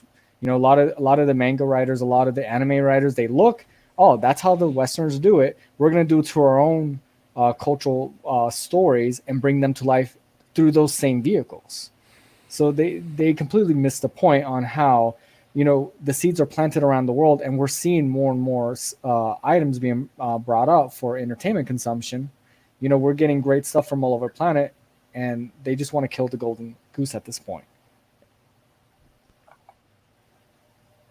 All right, I don't have anything else to say on Dear Girl. Does anyone else want to? We can call her Doe. Comment? What was that, Script Doctor? A deer? We can call her Doe because that's what a female deer Doe. is. She has antlers though, so. Oh, then Buck. Yeah, but I saw that she could be a reindeer, and I guess female reindeer have antlers, so who knows? I don't know. It's a Tumblr thing. None of it's supposed to make sense. I'm not here for a biology lesson, okay? We're here to game. Like ninja. Yeah. You're absolutely right.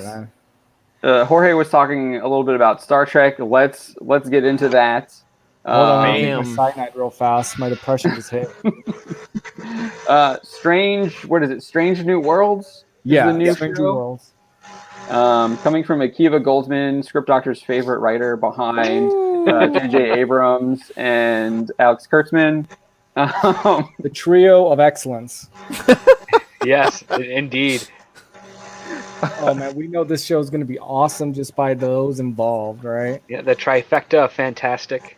Oh, I love I- that. I'm feeling I it. will say that they are putting their best foot forward on the marketing. They are trying to market it as more optimistic, giving it, and they're also pushing it as more episodic, which is really interesting given the fact that what's his name, Picard showrunner Michael Chabon, didn't he say that they like? Didn't he say in his like little Q&As, Star Trek will never do like episodic Yes, in stuff? February. Yeah. He said it in Literally his 3 months ago. And also, And then we they get this advertised announcement. Discovery Season 2 as being optimistic, and that was not. Yeah. So they're marketing it somewhat in the right direction, but again, like what Script Doctor's saying, yes, we have seen this before. Can we really Been believe lied them? to. Well, Yeah, I mean, is at the this- very least, it shows that they're hearing people's complaints about current Trek, right? That the emo-ness, the dark, gritty tropes that they're stealing from actual popular and successful shows. So it looks like they're trying to, at face value, meet the fans, I guess, halfway. But with Goldsmith and the other members of the Fantastic Trio involved in it, I doubt that's what's going to be created. Don't get me wrong, Pike, he was a pretty good, he was really good in Discovery. If you, Yeah. when He was the when thing on- people watched in Discovery. Yeah, there is a problem with him though, as Mark 63366 points out. Kurtzman said that there would be no white male in the captain's chair. So he said that with What Discovery. about Jason I'm Isaac? not- well, he's from the mirror universe where race doesn't matter because of the Terran Empire. It's about humanity, right? Ah, Yeah, I'm trying seems to very make sense of optimistic. those yeah. Kurtzman said that in an interview I think it was leading up to Picard, I think, promoting Picard. Yeah, it was in December, I believe, because he was talking about Section 31, which Yeah. is still in limbo, but this one got pulled out. But this is why I want. I think they're looking at the numbers for Picard. They see that the retention just isn't there.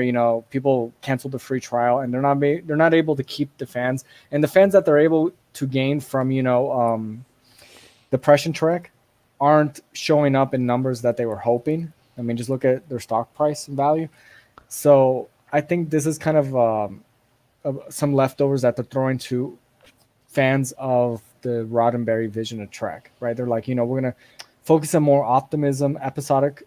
It's going to be more episodic. Basically, everything that the writers and showrunners from the other two new Trek series have said that they weren't going to return to. So I find it as really interesting about face when it comes to how they're claiming to handle Star Trek.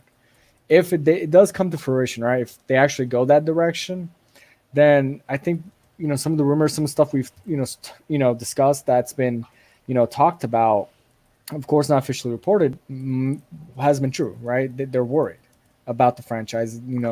They see the damage they've they caused to it, and now they're trying to repair it. Whether or not it works, I'm not too sure. See, So the thing is, the Netflix deal is hold on, like Script Doctor. 4. Oh, sorry, yeah. Hold on. We got a super chat from Toxic Man Flu for $5. BS. They are losing money and Holly Woke is dying. This is desperation and not them listening to the fans. Thank you, Toxic Man Flu, for the $5 super chat. I think you're 100% on point. And I think Script Doctor's comment was going to lead into that. So Yeah, do that, because Script Doctor. Secret Hideout has that 5-year deal with Netflix, and yet Netflix pulled out of Picard to co-fund. And also there is rumor that they're very, very upset with the fact that Discovery has cost so much and has not returned any financial favor as a result.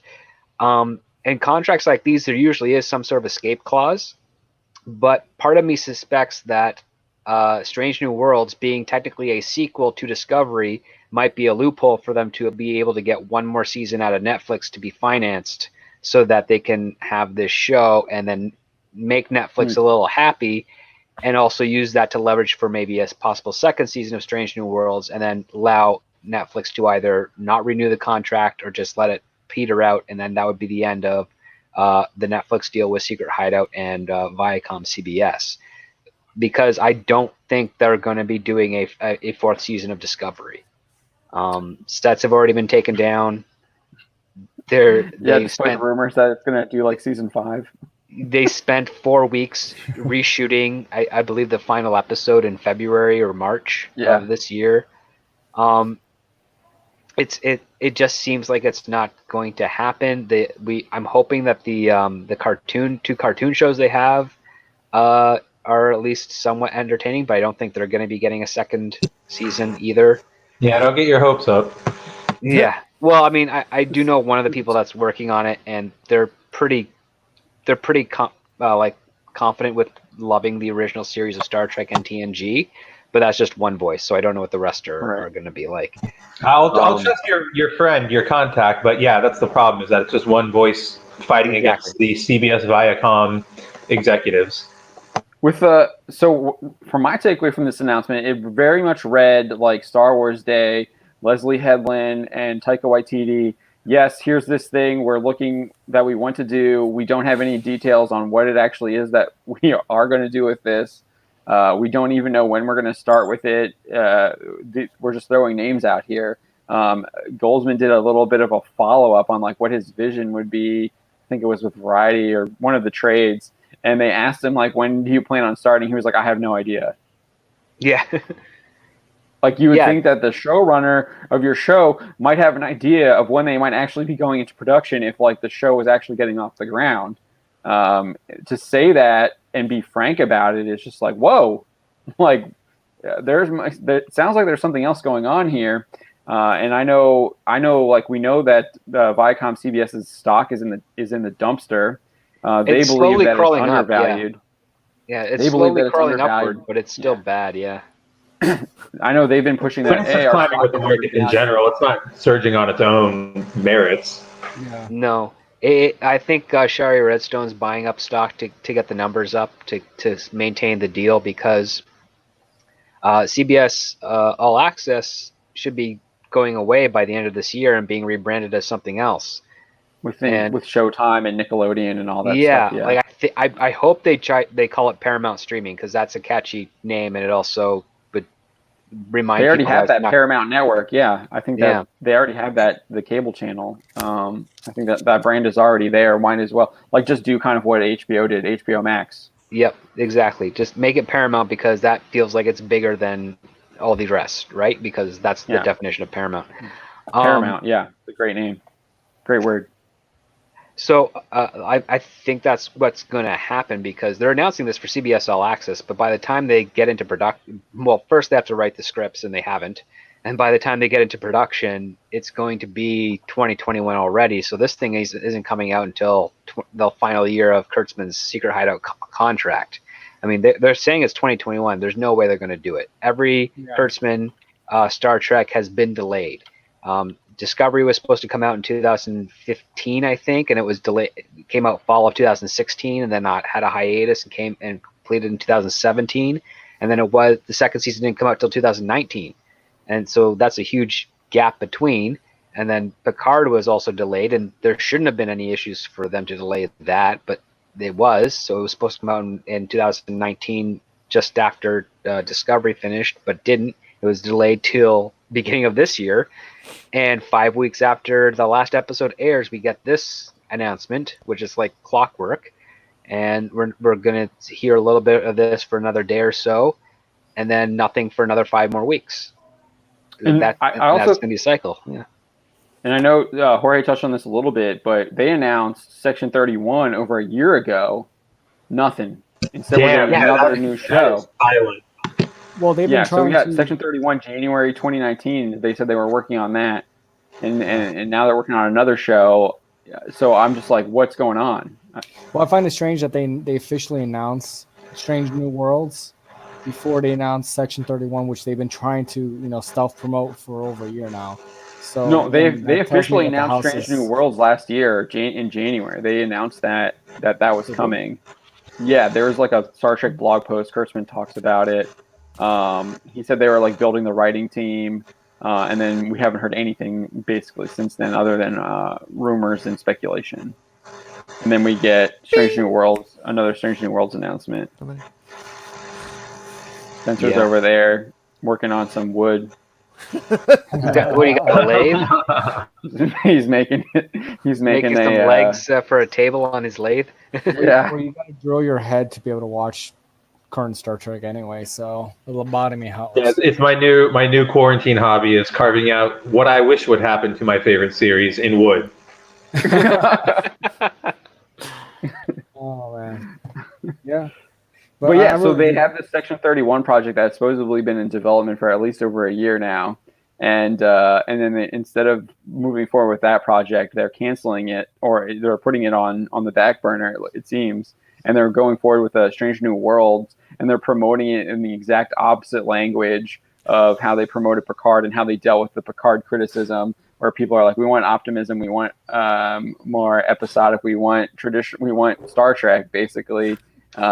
Instead of what they were going to give us with seemingly what they were going to give us with Section 31. Yeah, we want a smile on our faces after we watch an episode of Star Trek, not a scour. or incomplete story and plot holes everywhere. That show looked like Swiss cheese. Don, put yourself back on screen. I know you're laughing at Toxic Man Flu over there. Toxic Man Flu, you get a 2-minute minor penalty for making Don laugh. Oh my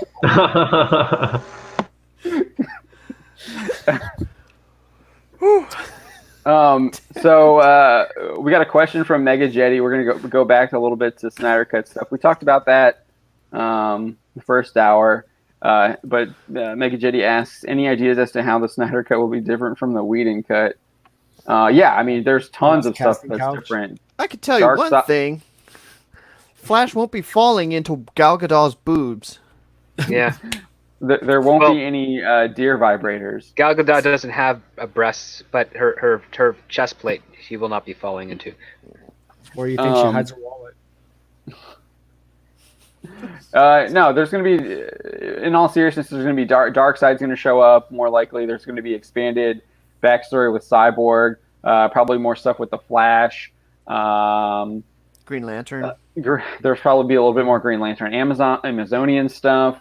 In that first war that we got a little bit of less what you would call it, quips that break the feeling of the scene. Oh yeah, every character with the levity line. Yeah. No, that's gonna be nice.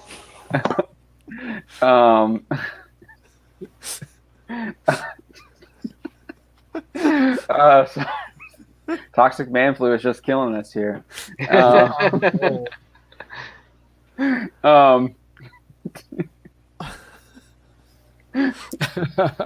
So you're saying you want a double minor Toxic Man Flu? You one for investigation too?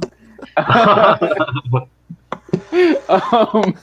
yeah, no, I think that I think there's just going to be a lot more delving into a lot of the characters of the Justice League, fleshing them out a little bit more. I think there's more Aquaman stuff, which means we'll probably get more Amber Heard and Mira stuff. Oh, probably different resurrection scene for Superman. Yeah, definitely different resurrection scene. Probably fixed upper lip.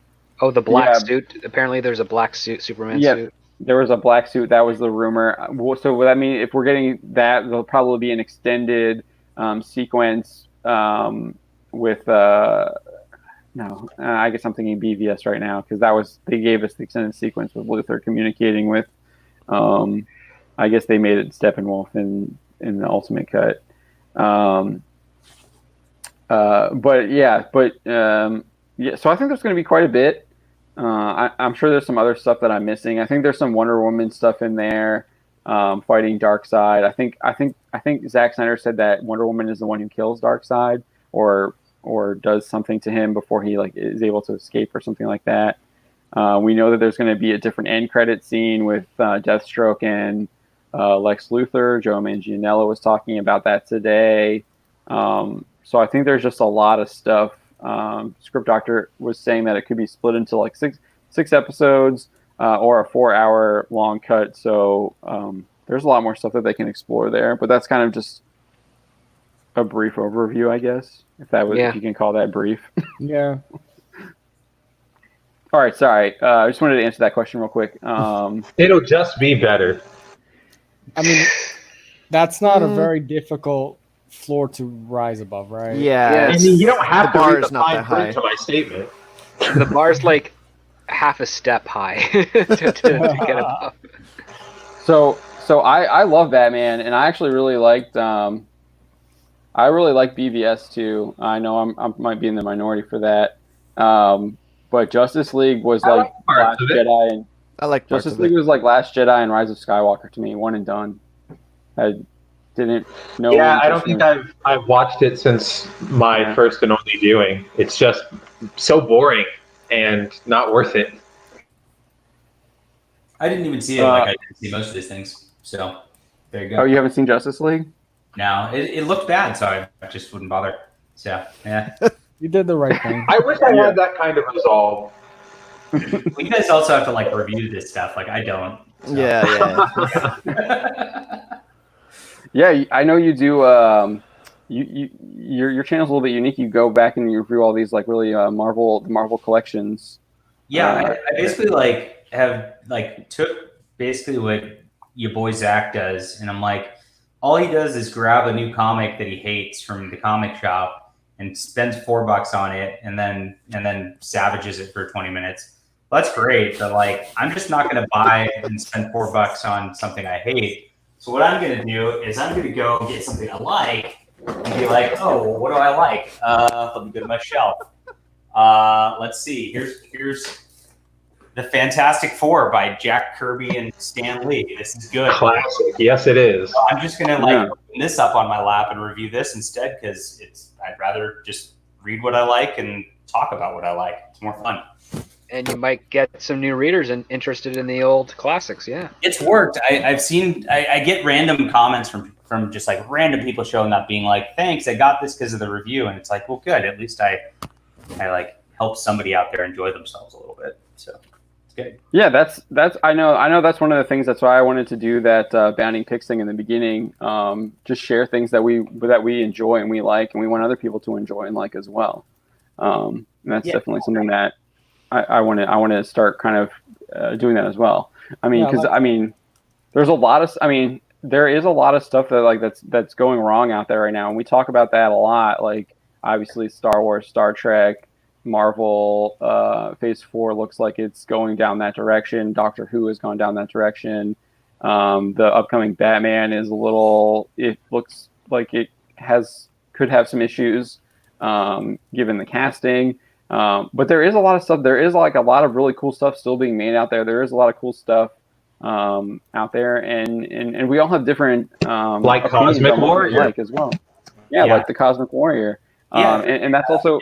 That's the thing, guys. It's so hard to get people to just talk about a book that they enjoy and all that. So if you're in the chat out there and you go out and you enjoy this book and you like it and it's up your alley, I mean, please leave a review on Amazon. Talk about it in social media groups. I mean, it is so difficult to get anything talked about. It's very easy to get like transgender Cyclops and Wolverine banging each other. I mean, everybody will just tune in for that immediately, but like.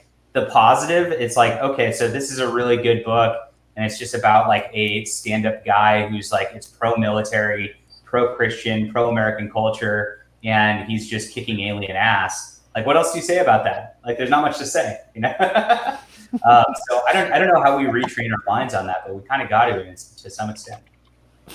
I agree with you. And there's a lot of good stuff out there. We just have to, highlight it. Dear girls, all fun and good to talk about, make fun of, but at the end of the day, I want to have a good time, and I'm sure most of us feel that way as well. Absolutely. Nah, fun is illegal. I don't want to have fun. I'm a run. Who was saying that? Yeah, there's no fun here. That's why we are the new development team of Last of Us Part 2. We're the no fun zone.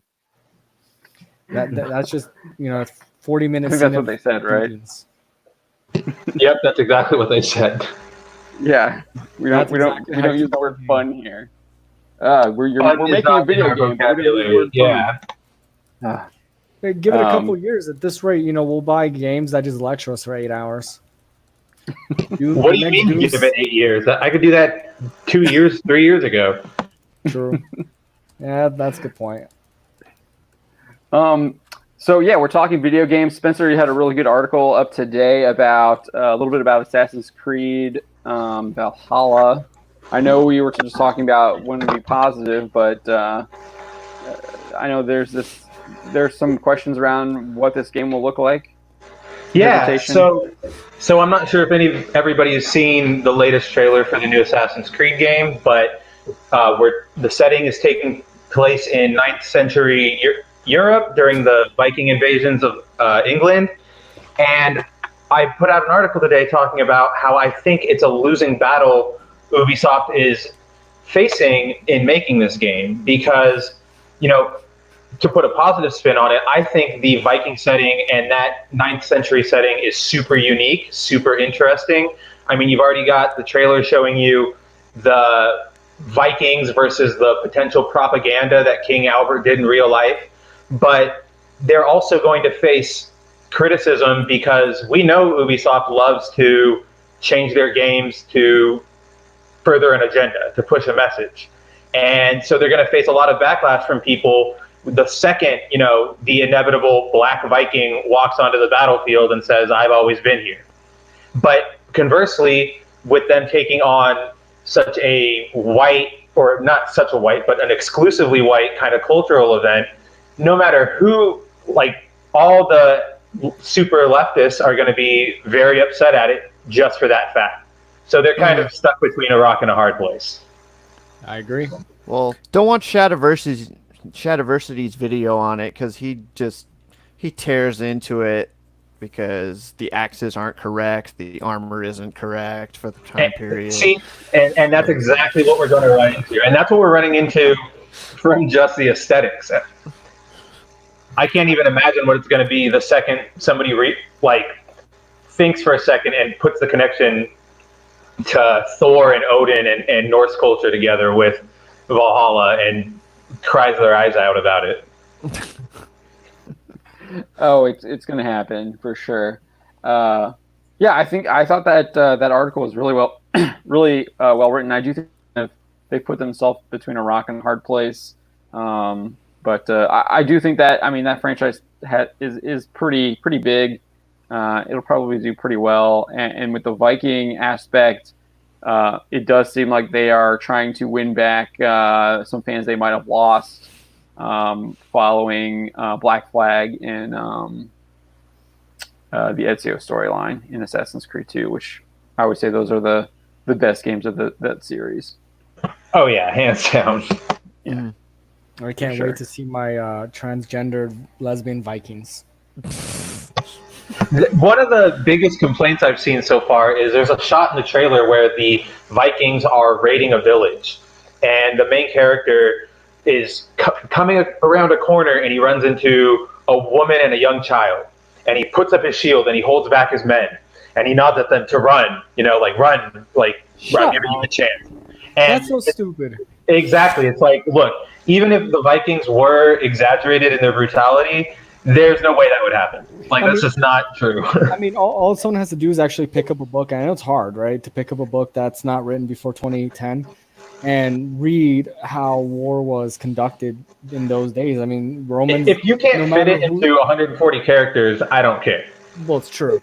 But completely decimating a land and killing everyone, including their pets, was not unheard of.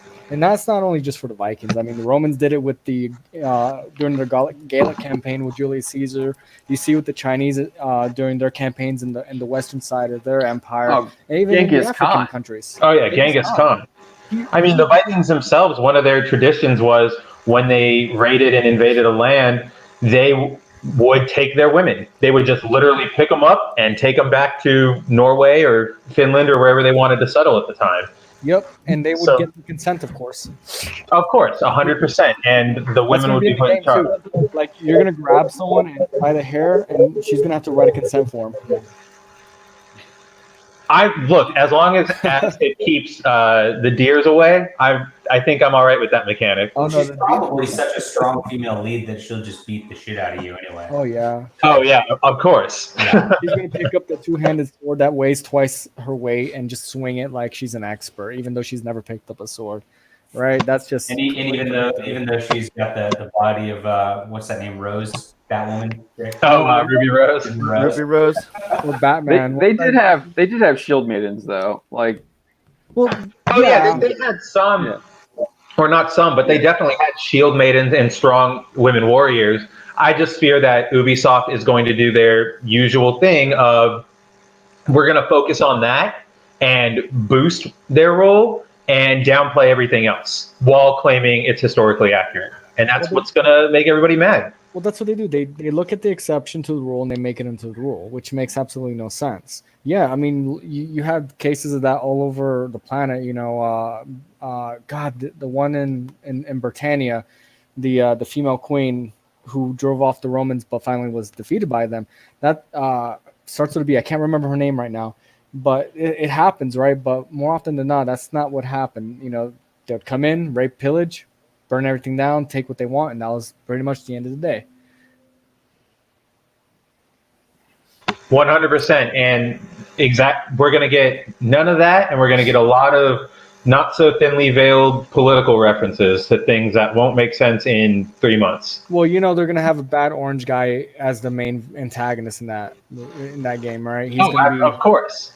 He's gonna be a giant orange person, right? And they're gonna, and the Vikings are gonna see the evilness of their ways, and turn to good progressive values and all that.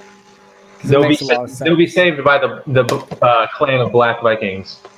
I mean, Black and Asian Vikings. I was having this argument with somebody who it was actually not a big argument. It was just like a talking. But there's a guy. He was telling me to read the recent Superman smashes the Klan or whatever.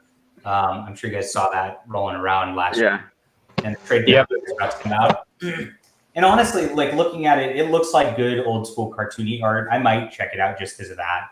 Because I love Guru Heroes art. They're probably one of the best artists still working right now. But it's obviously going to be a woke plot, like warning against white supremacist gamers, right? So and that's going to be the whole point of the whole book. And I'm just like, and the guy's like, it's a good message. There's nothing wrong with that. And I'm like, there's nothing wrong with that except for the fact that every book has that, and it's always white people who are bad. And like that's the message that's coming out now because there is no Klan. This doesn't exist. Like, I mean, maybe there's a couple hundred psycho people out there, but like they have no power. You don't hear of them committing any crimes because like they'd be killed by themselves if that happened. Yeah, exactly. And it's like it just doesn't exist. So like there is no threat here of these like angry bands of white people like harming people. But what it does is it's manipulating the entire next generation to like say that to like see this fantasy about white people everywhere, and I think it's getting to the point where it's almost dangerous. It's not a healthy message. So wait till they freak out when they find out about the Aztecs, right? I mean, right? I know, right? It just drives me bonkers because I love history, and that's one of the most unfortunate, the most universal human trait when it comes to war. We're all very brutal, no matter your skin color, culture, wherever the heck you're at. We tend to like to hack and slash each other when we don't like one another. That's just what it is. Our tribe's gonna F up your tribe, and that doesn't matter what the tribe is, right? Yeah. Tribalism has been around since we got off the trees and started wiping our butts with paper, and before that. And them just focusing on, it's just whitey. It's just whitey. Not only devalues the accomplishments of non-white cultures, but also gives non-white cultures the noble savage trope, which is so disrespectful. It's ridiculous. I come from an island where there was cannibals, right? But they're never going to talk about that, because only white people do bad stuff. Only whitey does this or does that. Well, we found out that white people are cannibals too once Alex Jones mentioned that he's going to eat his neighbors. So, well, I mean, if I was Alex he's Jones' just got neighbor, a plan for the future. got to take those multivitamins, right? An insane clock is still right twice a day. True. Yeah. But I totally get your point, and I agree. Yeah. Well, I'm like I said, I'm waiting for my Mohawk transgender Viking from Kenya to like totally F stuff up, and that's gonna be the main character. boobs are going to be discombobulated because they didn't have breast implants back then. So it's just a bunch of hay in there. It's going to be awesome. Nice. Okay, if they did that, that would be the greatest thing. I would be 100% on board with a character like that. Dude, even modders online could probably do a better job of making that fun versus what these companies could do. Oh yeah, absolutely. Ubisoft video games. Why? Because we don't deserve to have fun anymore. You're right. We all committed the sin of existing, right? Cyberpunk 2077. Oh, I can't wait for that to come out. That's the one. I love their feature.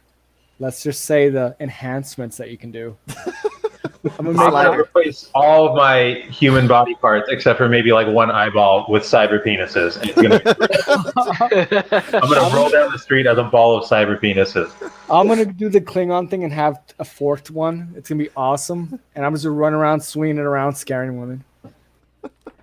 It's gonna be There's gonna be the year. There's going to be so many memes, man. There's going to be so many memes. It's not going to be that much different than what I'm It's gonna be doing in my life. Yeah, that's hard. His day so- job. We're almost getting to midnight here on the East Coast, so I think we're going to do one last topic. And I know that Don wanted to talk about Timothy Oliphant and The Mandalorian Season 2. So there is a report, because Star Wars is like completely mum, hasn't like confirmed any of this stuff. So I still think of it as a rumor. But Timothy Oliphant is rumored to be joining the cast of The Mandalorian Season 2, and then Slash Film reported that he's playing a Chuck Wendig character from the Aftermath novel series. What is his name again? Something. He's got an interesting name. Does the character wear Boba Fett's armor? Because that's the headline I've been seeing going around. Yeah, from what I understand, that is the rumor. Yes, that is the rumor. Cobb His Vanth. name is like Cobb I just Vanth. hope he Yeah, doesn't get any royalties for it. So Boba Fett's going to come back and kill this guy and take his breastplate back, I guess? So yeah, that's the idea that he will. Boba Fett's still around because you're going to have Temuera Morrison. Hollywood Reporter said he's coming back to play Boba Fett. There's rumors that he might also be playing a second character.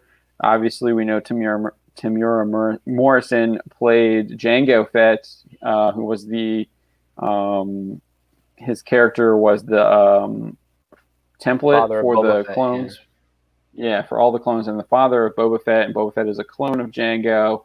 So he could be playing either Boba Fett, or he could be playing possibly Commander Rex or another clone. Any clone, honestly, he could be playing. Obviously, Rex is probably the most popular. So there's this rumor that he's playing this guy named Cobb Vanth for Timothy Oliphant, who's basically a lawman of this town called Freetown, which was previously called Mos Pelgo, which I found that was interesting. So I haven't read these Aftermath books, but it sounds like after Jabba is killed by Leia and there's obviously a power vacuum, you have multiple criminal syndicates trying to move in, but it also sounds like the namings of the towns were hut names. And so they're being renamed by the people who now live in them and have the power. I found that really cool. That's kind of a cool concept. Yeah, it's got maybe a Deep Space Nine type of thing to it. Yeah, coming from Chuck Wendig, I found that really interesting. That I was just about to say, I can't believe I'm complimenting Chuck Wendig. Yeah. But yeah, so this Cobb Vanth guy, he's the mayor and like a sheriff for Freetown. And so people think that he acquires this this Mandalorian armor from here. Let me pull this up. He acquires this Mandalorian armor. So here, this is kind of his description. The man removes his helmet. His cheeks are lined with salt and pepper stubble. He winces against the double sun. So they're on Tatooine. I'm Cobb Vanth, lawman and de facto mayor of what used to be Mos Pelgo. And then he's got a partner who's Twi'lek named Issa Orr. One of her head tails is mangled. Its end puckered with scar tissue. And so she says they're from Freetown now. which is Mos Pelgo, a place where good people can come if they're willing to work, if they're willing to stand tall against the syndicates, against folks like Lorgan and Red Key. So I'm guessing those are two of the crime syndicates. I know Red Key is for a fact. I'm not familiar with Lorgan. But he acquires this like Mandalorian armor from Jawa traders after encountering an off-worlder named Adwin Charu. Charu is part of the Red Key Mining Company, a front for the Red Key Raiders crime syndicate that, again, was embroiled in a struggle for power following Jabba the Hutt's demise. Vanth offers to negotiate with the Jawas on Charu's behalf because he doesn't know anything about the Jawas or how they work. So Vanth is going to do that, and then he discovers that the armor that Charu is trying to get from them, and he decides to claim it for himself. And then Charu tries to threaten him with a blaster. Struggle ensues. Vanth ends up shooting him in the shoulder, and then he would take the armor, but he would spare Charu's life, and then told him to return to his bosses and tell them to leave Tatooine because he doesn't like the crime syndicates. So this is supposed to be the guy that he's playing, this kind of very lone gun. I guess he's not really a lone gunman because he's got the Twi'lek partner, but he might be a lone gunman at the time of the Mandalorian. And he's kind of just trying to bring law and justice and tell these crime syndicates to go F off. I'd be in for it as long as they don't bring in like a direct connection to Boba Fett. Like I don't want to see Boba Fett himself in The Mandalorian. I'm cool with the armor, but just let's keep some separation between something good and everything else that's awful. Yeah, I think that'd be a better story. Oh yeah. I'm not sure if that's going to happen. Script Doctor pointed out on Chapter 5, Mandalorian Season 1, that we had the sound cue at the very end of that chapter where this character is showing up to kind of collect the body of Fennec Shan, and you hear the sound cue for Boba Fett from the Star Wars Special Edition. Unless they say that's guy. Timothy Oliphant in that armor. Yeah. Right. And they were just kind of tricking us with the sound cue. But it's still the Boba Fett armor, so I mean, yeah. Right. I think that's a better story. Yeah. I think it's interesting. I don't know. I don't know. I think there's also something where you'll see people will be upset if Boba Fett doesn't come back. I don't know. I think there's room there with having them both come back, with having Oliphant's character and Boba Fett's. Maybe Boba Fett is a mercenary. He's a bounty hunter. He might not be. He might not just. In the extended universe, he reforms and actually helps train Luke Skywalker.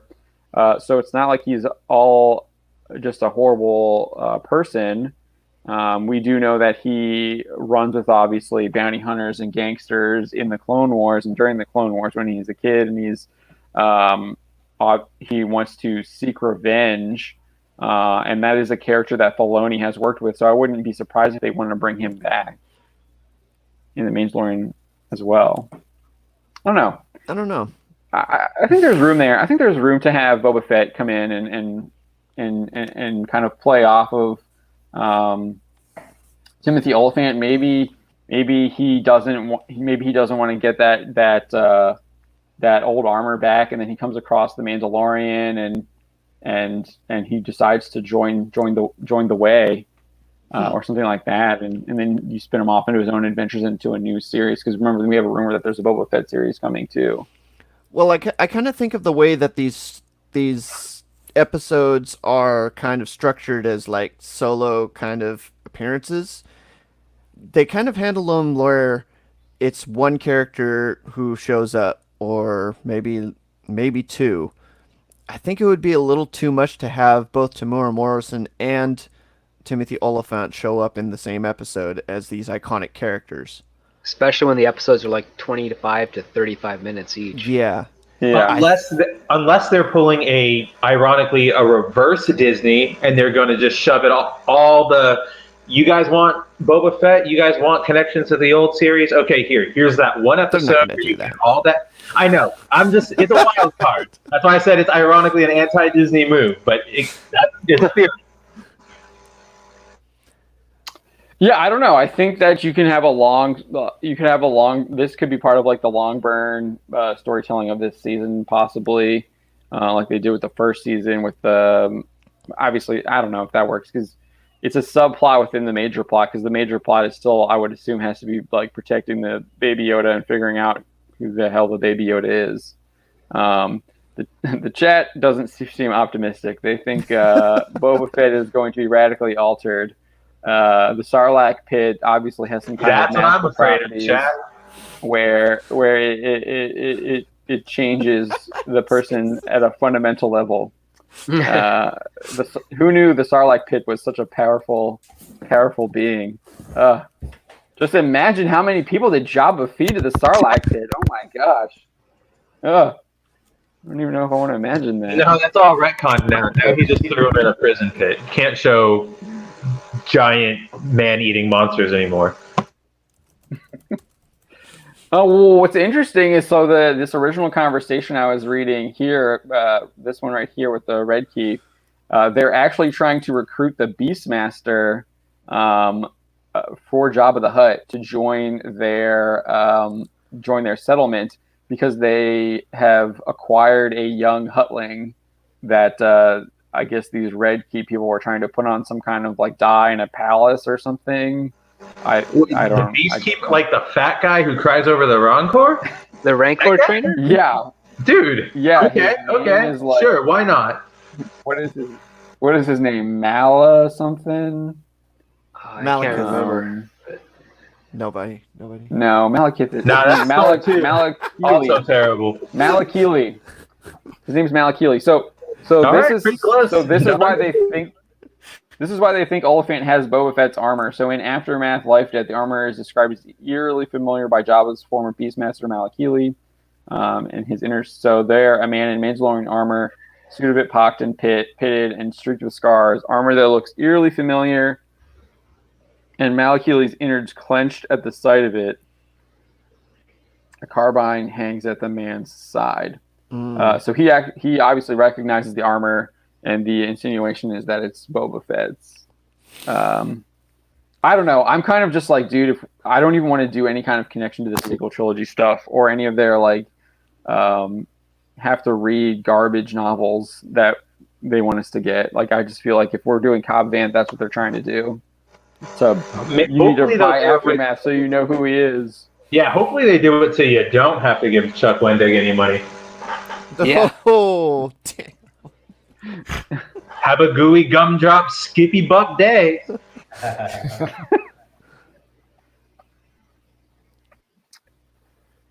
All right, what do you rather think, have Rex? Well, I like the idea of a setting of a small Tatooine town and Timothy Olyphant as a lawman. It kind of reminds me a little bit of Deep Space Nine, where they take over the enemy's space station and they have to kind of rebuild it and make it functioning again. That could be cool. Part of me thinks there's going to be a showdown between Boba Fett and Timothy Olyphant's character for repossession of the armor, and I think Boba Fett's going to get it, and Timothy Olyphant's going to have to rely on his own laurels to be the mayor and lawman without that advantage.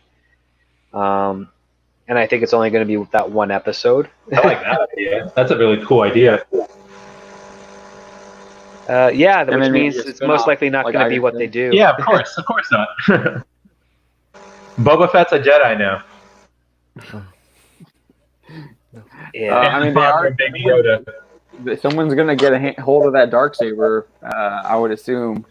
We'll see if that Darksaber ever falls back into the Mandalorian's possession. It's going to be Katie Sackhoff who's going to get that Darksaber back. Yeah, I think so because she's supposed to show up too. I don't know. I know I had my issues with The Mandalorian season 1. I'm hoping it is like I know you guys have talked about Star Trek that with the Next Generation, the first season wasn't the greatest, but it started to kick off, especially in season 3 and 4. So I'm hoping The Mandalorian might be able to do the same. I still like my Star Wars. Episodes? Yeah, if they have less Awesome. filler episodes, then yeah, that would be really nice. I think if they, I think if they do the filler episodes, I think you can have the filler episodes or the episodic episodes and make them work. I just think they need to be able to make it so that they work, so that it's explained why. There's a little bit better explanation on why he's going on this mission to like this jail cell to the prison ship or whatever and stuff like that. Like if each new episode gets him one step closer to finding the homeworld, like that'll be good because at least we see something. Or he's like so in the first season they could have been like he's trying to like discover more about the Baby Yoda, and then he's going from planet to planet, discovering that like the information that he needs or whatever, or like following leads, and then maybe he has to he gets like wrangled into some kind of like scheme or something, and he has to like get out of it, and it maybe takes 2 or 3 episodes to get out of it. I think that could work. And yeah, Sahilium says make the episodes 1 hour long. Yes, they should be. Yeah, they should have been hour long. Should not be 20-minute episodes. I'm really surprised they're not. I'm just afraid they're gonna throw too much at us in one episode where we get it all and then we have nothing left to look forward to. Well, what if they make that the season finale, and then it's the stinger for the next season? It might get What, Boba Fett and Oliphant and Katie Sackhoff and if Disney keeps this up, Dawson. all Star Wars ratings are probably going to sink. Even good things like Mandalorian. So that's just their Hail Mary. I think we'll see what I don't think that's all going to be in one episode. I think you're going to have I guess they kind of brought all their characters back together for the finale in the first season. Like two people. Cara Dune was there. IG-88 was there. They were all there in that final episode. All the main characters were there in that final episode. Yeah. So they could do it that way. I wish Ahsoka, Mark 63366. I got it. Yeah, we'll see. We'll see what happens with Ahsoka. Rosario kind of said that was going to happen, but she was also like, "We'll see if it's confirmed." So who knows about that? Oh gosh. We got a bunch of negative nannies in here. Come on, man. It's almost. Let us at least have some hope, and then let me get crushed by it over and over again. All right. I think any last words on Mandalorian? I'm kind of excited about Timothy Olyphant's casting. Honestly, he's a good actor. He is, yeah. Oh, he's a great actor. Yeah, everything I've seen in Justified has been pretty good. So yeah, I'm kind of excited about. They're bringing in some good people. It looks like. Filoni, there is hope. Oh, there is no hope. Sorry, Mark. God, so negative, guys. All right, we're gonna wrap. No, there's definitely a reason to have those feelings. I totally get it, and I have them quite often as well. But that's also, but that's also God, force healing. No, please don't get me started. Oh my gosh. Yeah, the force healing Baby Yoda. Jeez. But no, there's still a lot of good stuff out there.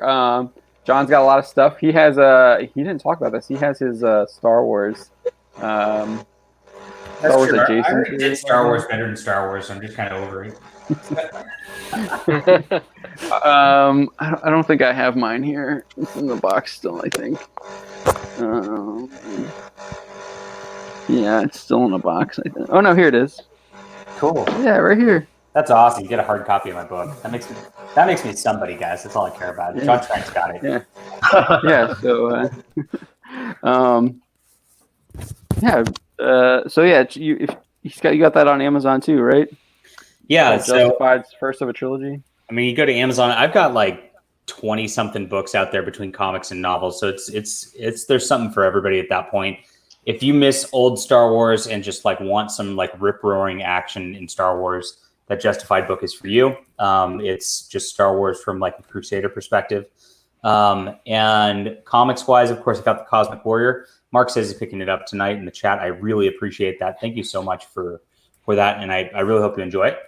And that's just like a Green Lantern or John Carter old school style adventure. Flying Sparks, really just like if you want that is my main series. It's like Stephanie Brown Batgirl back in the day. If you guys ever followed that, you give me an eye roll with that, Donald. You didn't like Stephanie Brown Batgirl? What? I liked her.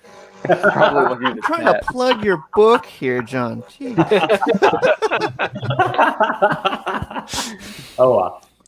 Thanks. Yes, I mean, I'm trying to do a little something for everybody. I'm trying to explore different genres. We've got steampunk, we've got superhero, we've got sci-fi.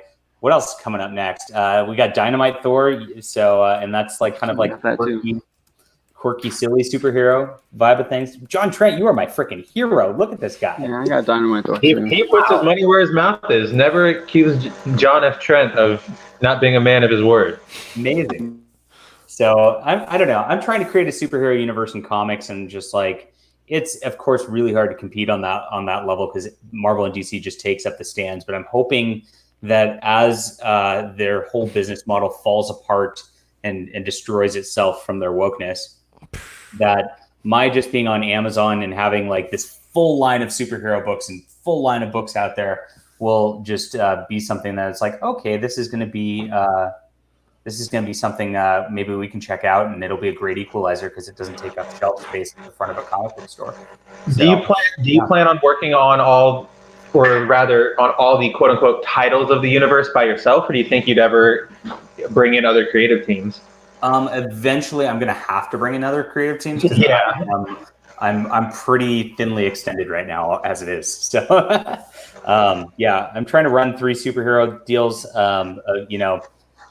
We need the crowdfunds to make them profitable right now. Amazon's doing great. I've done an ad system now where Flying Sparks has been moving hundreds of books over the last couple months, which is great. But I need to expand that. I need to expand that like tenfold. So once we can get it tenfold, then we can figure out like universe model, and that's the goal at the end of the day. Yeah. Yeah, and you got a Patreon too, right? Where you kind of put stuff up at least every once a month. Yeah. So I always put this is the best kept secret is I always put my issues up before they even come out in print to Patreon. And so you get it right away if you subscribe to the Patreon. I always have a comic coming out every single month at this point. I've come out with a new comic every month since November 2018. And I don't know many indie creators who have done that. So I feel very proud of that. Like, this is something I'm committed to. It's just that's incredible. Yeah, be proud of that. So, most people do a Kickstarter a year and that's it, and they come out with one book. But just trying to do something different because what's been going on both in the comic book shops and in like the way that Kickstarter and whatever indie comics has done really hasn't worked for making a like true industry alternative. So it'll build over time, and I'm happy for folk who are reading right now. And gosh, we've got a bunch of cool people in the chat. Look at this. Toxic Manflu says he got his my colony launch. Colony launch. I came out with that last month. So awesome. And that's the hard part. It's hard to know what to promote and what to talk about because it's like I can't just stay on my one deal because it's like, sorry, I got this coming out this month. Yeah. So, hey man, you're doing lots of plug away. genres and everything. Great. Yeah. And I've actually got a full romance graphic novel that I've got in development right now too, because Jack Kirby and Joe Simon made their frickin' money from just doing straight up romance stuff. So I'm going to dip into that. Later, that's going to be a Kickstarter thing and just see if it works. But we're gonna do a little bit of everything, and we're gonna just hopefully have something that appeals to everybody, because the whole point is just to get more readers and get more people having fun. Awesome. Yeah. All right. Well, I think we're gonna go around the horn. We're gonna start with Don. I guess we already kind of started with you, John. We're gonna go with Don next. We're gonna wrap it up here. Okay. Well, you can see my stuff on Bounding Into Comics. I've got articles coming out. Seems like a busy week this week. Probably. Yeah, I still haven't gotten to the Adam Warlock story, I think, Yeah. right? I think there's an Adam Warlock I think story. I got something coming out every day this week. Plus, I got some videos coming up. Look for some Spider-Man stuff coming up. So, and then I got rumors and speculation coming up, episode 10 on Friday. I'm already halfway into editing that one. Look forward to that, and perhaps that's on your channel, Dolphied. On Dolphied, and then perhaps a new series coming up as well. No eye. There's only one eye. There's not two. Just think of a doll. All right. All right. Script Doctor, we'll go with you next.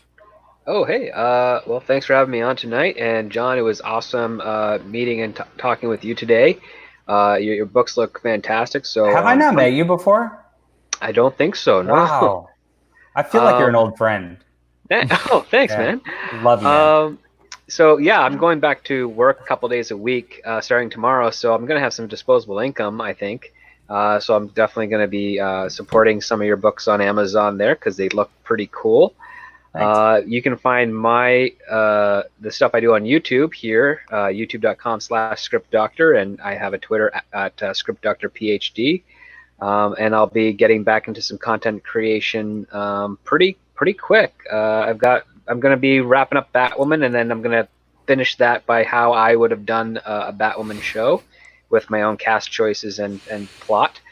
And as well as I'll probably be doing some Superman stuff in June, and then getting into some classic recommendation videos, movies and TV shows until I guess Star Trek Discovery airs. Let me know when your How It Should Have Happened Batwoman video comes out. I think that sounds like it's something we'll cover. Oh yeah, sure, absolutely. That'd be great. All right, Jorge. Well, you guys can catch a lot of the articles on mountaincommons.com. We got something coming out tomorrow, I think. Yeah. And I got a special project coming up, but J.K. Rowling, I'm not ready to talk about that quite yet. I'm almost done with it. I'm hoping to be out of the purgatory of editing by the end of the month, but we'll see. Yeah, you've been working on that for a while. I know all about that. ADD is a hell of a drug, man. Like, I've been editing, and I did like a bunch of short stories in between. And I just can't focus. All right, Spencer. Yeah, as the other guy said, you can catch my articles on boundingintocomics.com.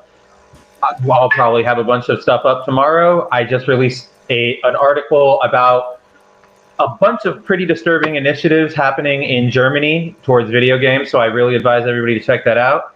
And I will see everybody Friday for our review of G Gundam. Mobile. Yeah, so Toxic Man Flu was G Gundam.